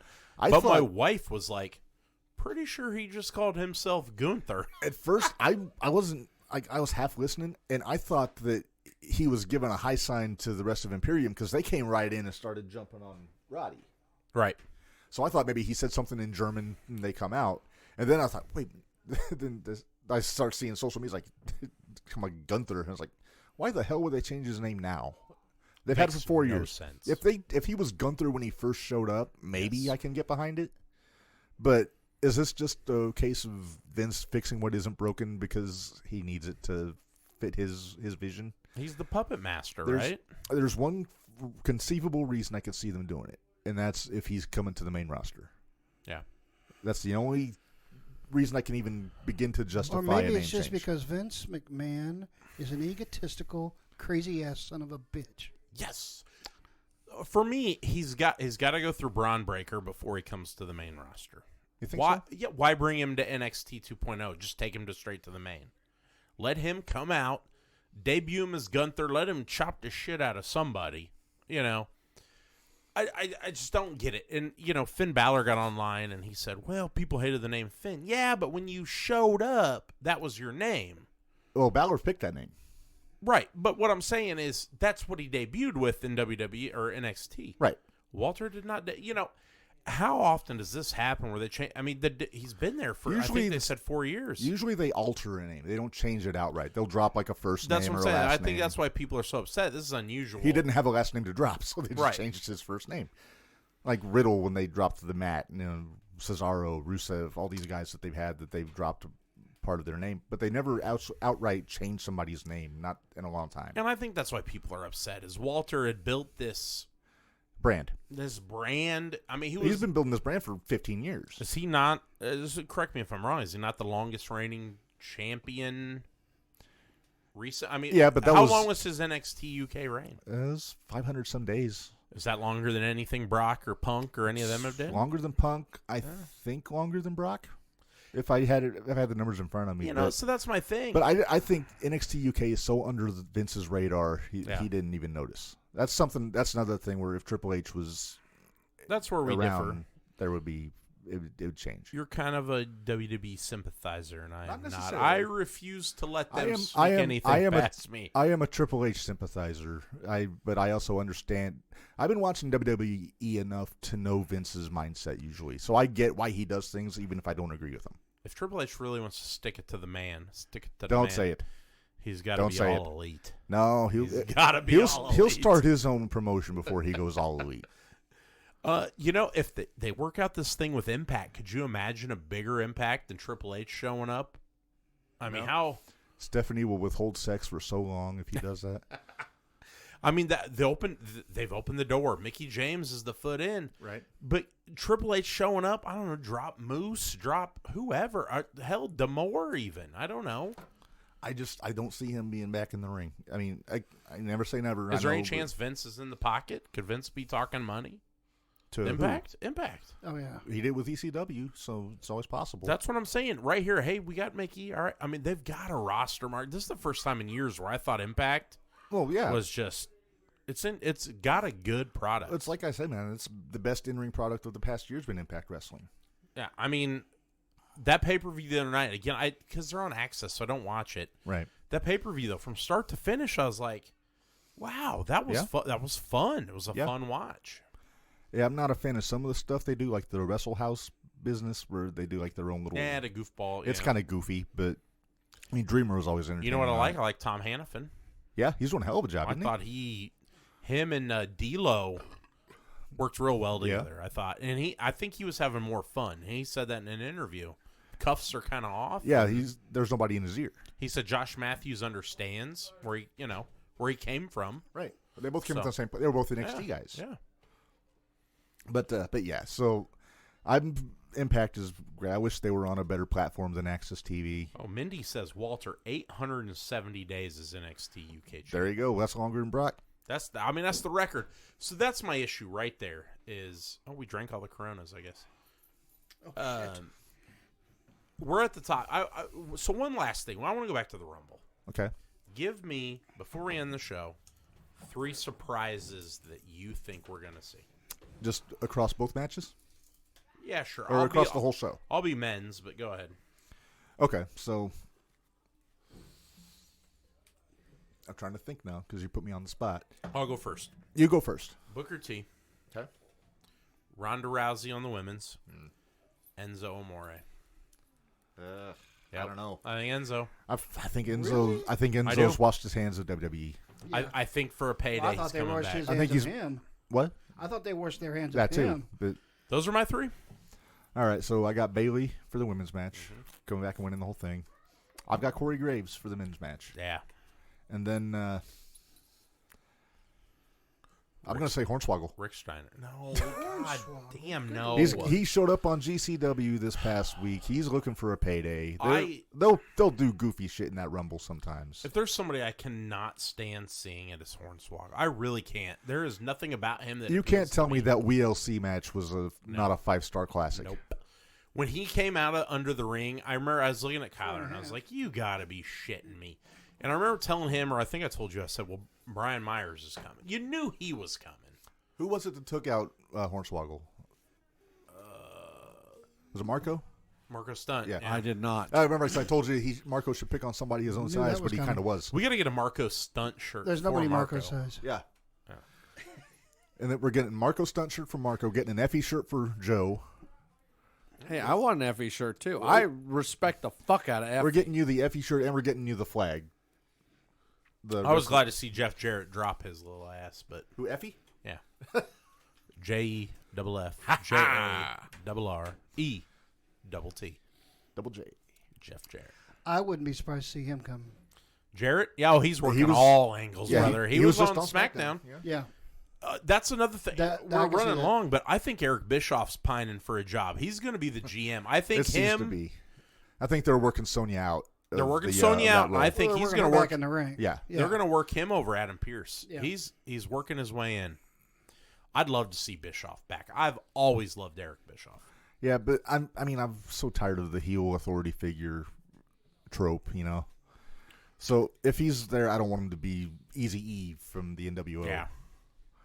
I have to hit the bathroom, so I'm out. All right, and on Don't that, miss. I think that is a good note to say goodbye this week. With Marko here, we didn't get to do it in the beginning. You got the soundboard up there? We said something earlier, do the 10 but bells. our 10 bell salute did not work. So So we need you. So, and I think how it's about appropriate. This first, okay? And I'm going to apologize in advance and in arrears, but I am fucking drunk because I've been drinking shots of tequila for the last hour or 2 or 3 or 4. My fault. I apologize to all of you listening that the podcast did not start off on time. I don't know why Facebook didn't agree with us, but it didn't. But we got there. But this morning my father passed away this morning.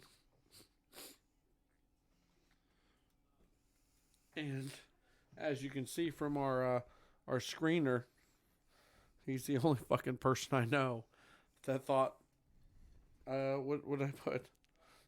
He was less clued in about wrestling than I am. Like, he absolutely thought, and I mean, even when I was a kid and I was into wrestling for those like 7.5 minutes or maybe 3 years, I don't even know what it was. But Dad, he would look at me all the time and go, "Dude, it's all fake. What the hell's wrong with you?" And that was my dad. And he kept that position his entire life, so it's not like he was pretending. But he did pass away today, and these guys right here, and Joe, who just left, and so many more were touched by him. Art was an incredible guy. I'll speak for myself. Whether we were going to the movies or going to dinner or just showing up to shoot the shit, Art Going was to always a ball game of Kyler's because Yeah. Dad was always up for being there for everybody. He always asked right from the start, "How are things going? How's this?" He would talk. I mean, I told my 9-year-old son this morning, and he was so upset because Art, the first he'd see Kyler and be like, "Well, how are things going?" You know, and Art was always, he was awesome, and I can't imagine not seeing him anymore. But we'll think about him. We'll think about him all the time. Every time we do something, we'll think about Art. He will be sitting there bitching about something that's not wrong and not right, but he'll bitch about it because Dad was like, "You know what? There's a right way and a wrong way, and if you're even slightly wrong, you ain't right. He would let you know. We'd go to movies, and I'd walk out, and I'd be like, that was great. And he'd be out in the hallway. That was sucked. fucking terrible. Why'd you bring me here? But I want to say this publicly, okay? Dad looked at my friends, and he thought, Mark, you're a fuck-up. But you somehow managed to pick good people. And those good people recognized my dad. And I'm sorry we're ending this podcast this way, but I am drunk, and I figure like I have at least partial ownership in this fucking thing. And I'm really glad. They did this show. I started it.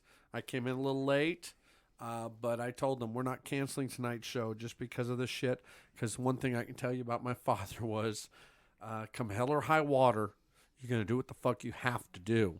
And I tried to cancel. And he spent every waking moment of his life making sure that people got where they needed to go, people did what they needed to do, and they understood that life is going to keep happening around you, but you have to do what you have to. And he would have fucking hated if we'd have canceled tonight's show. And these guys, Mark and Mike, both, all day today were texting me, are you sure? Are you sure? Are you sure? I'm like, no, we got to do this. This has to happen. And I didn't know how much I could be a part of it. I didn't care. But this had to happen. Because Dad, wherever he is, if you have those beliefs or whatever, he going to look down and go, you know what? You made sure the show went on. And this was how my dad was. He was like, you keep going forward no matter what. So I think sorry, we raised... No, let's raise a drink to Arthur Orsted. Absolutely. Great man. Raised a hell of a son. We love you, Mark. Yeah. We love you, Art. And anybody else who's listening who Art affected. Art was an incredible guy. We're gonna end the show on a 10 bell salute. Yeah. I think it's apparently appropriate. broken. Uh-oh. Uh-oh. So Do apparently we that end it in button a moment of died. silence then? I think moment of silence is fitting. R.I.P. Art. We all love you. Other than Art's favorite dog, who is in the hall. He's back there. Scrappy's back there hollering. He misses Dad I want to too. be on the show, he says. So we're gonna do 30 seconds of silence, and in those 30 seconds, you better fucking drink.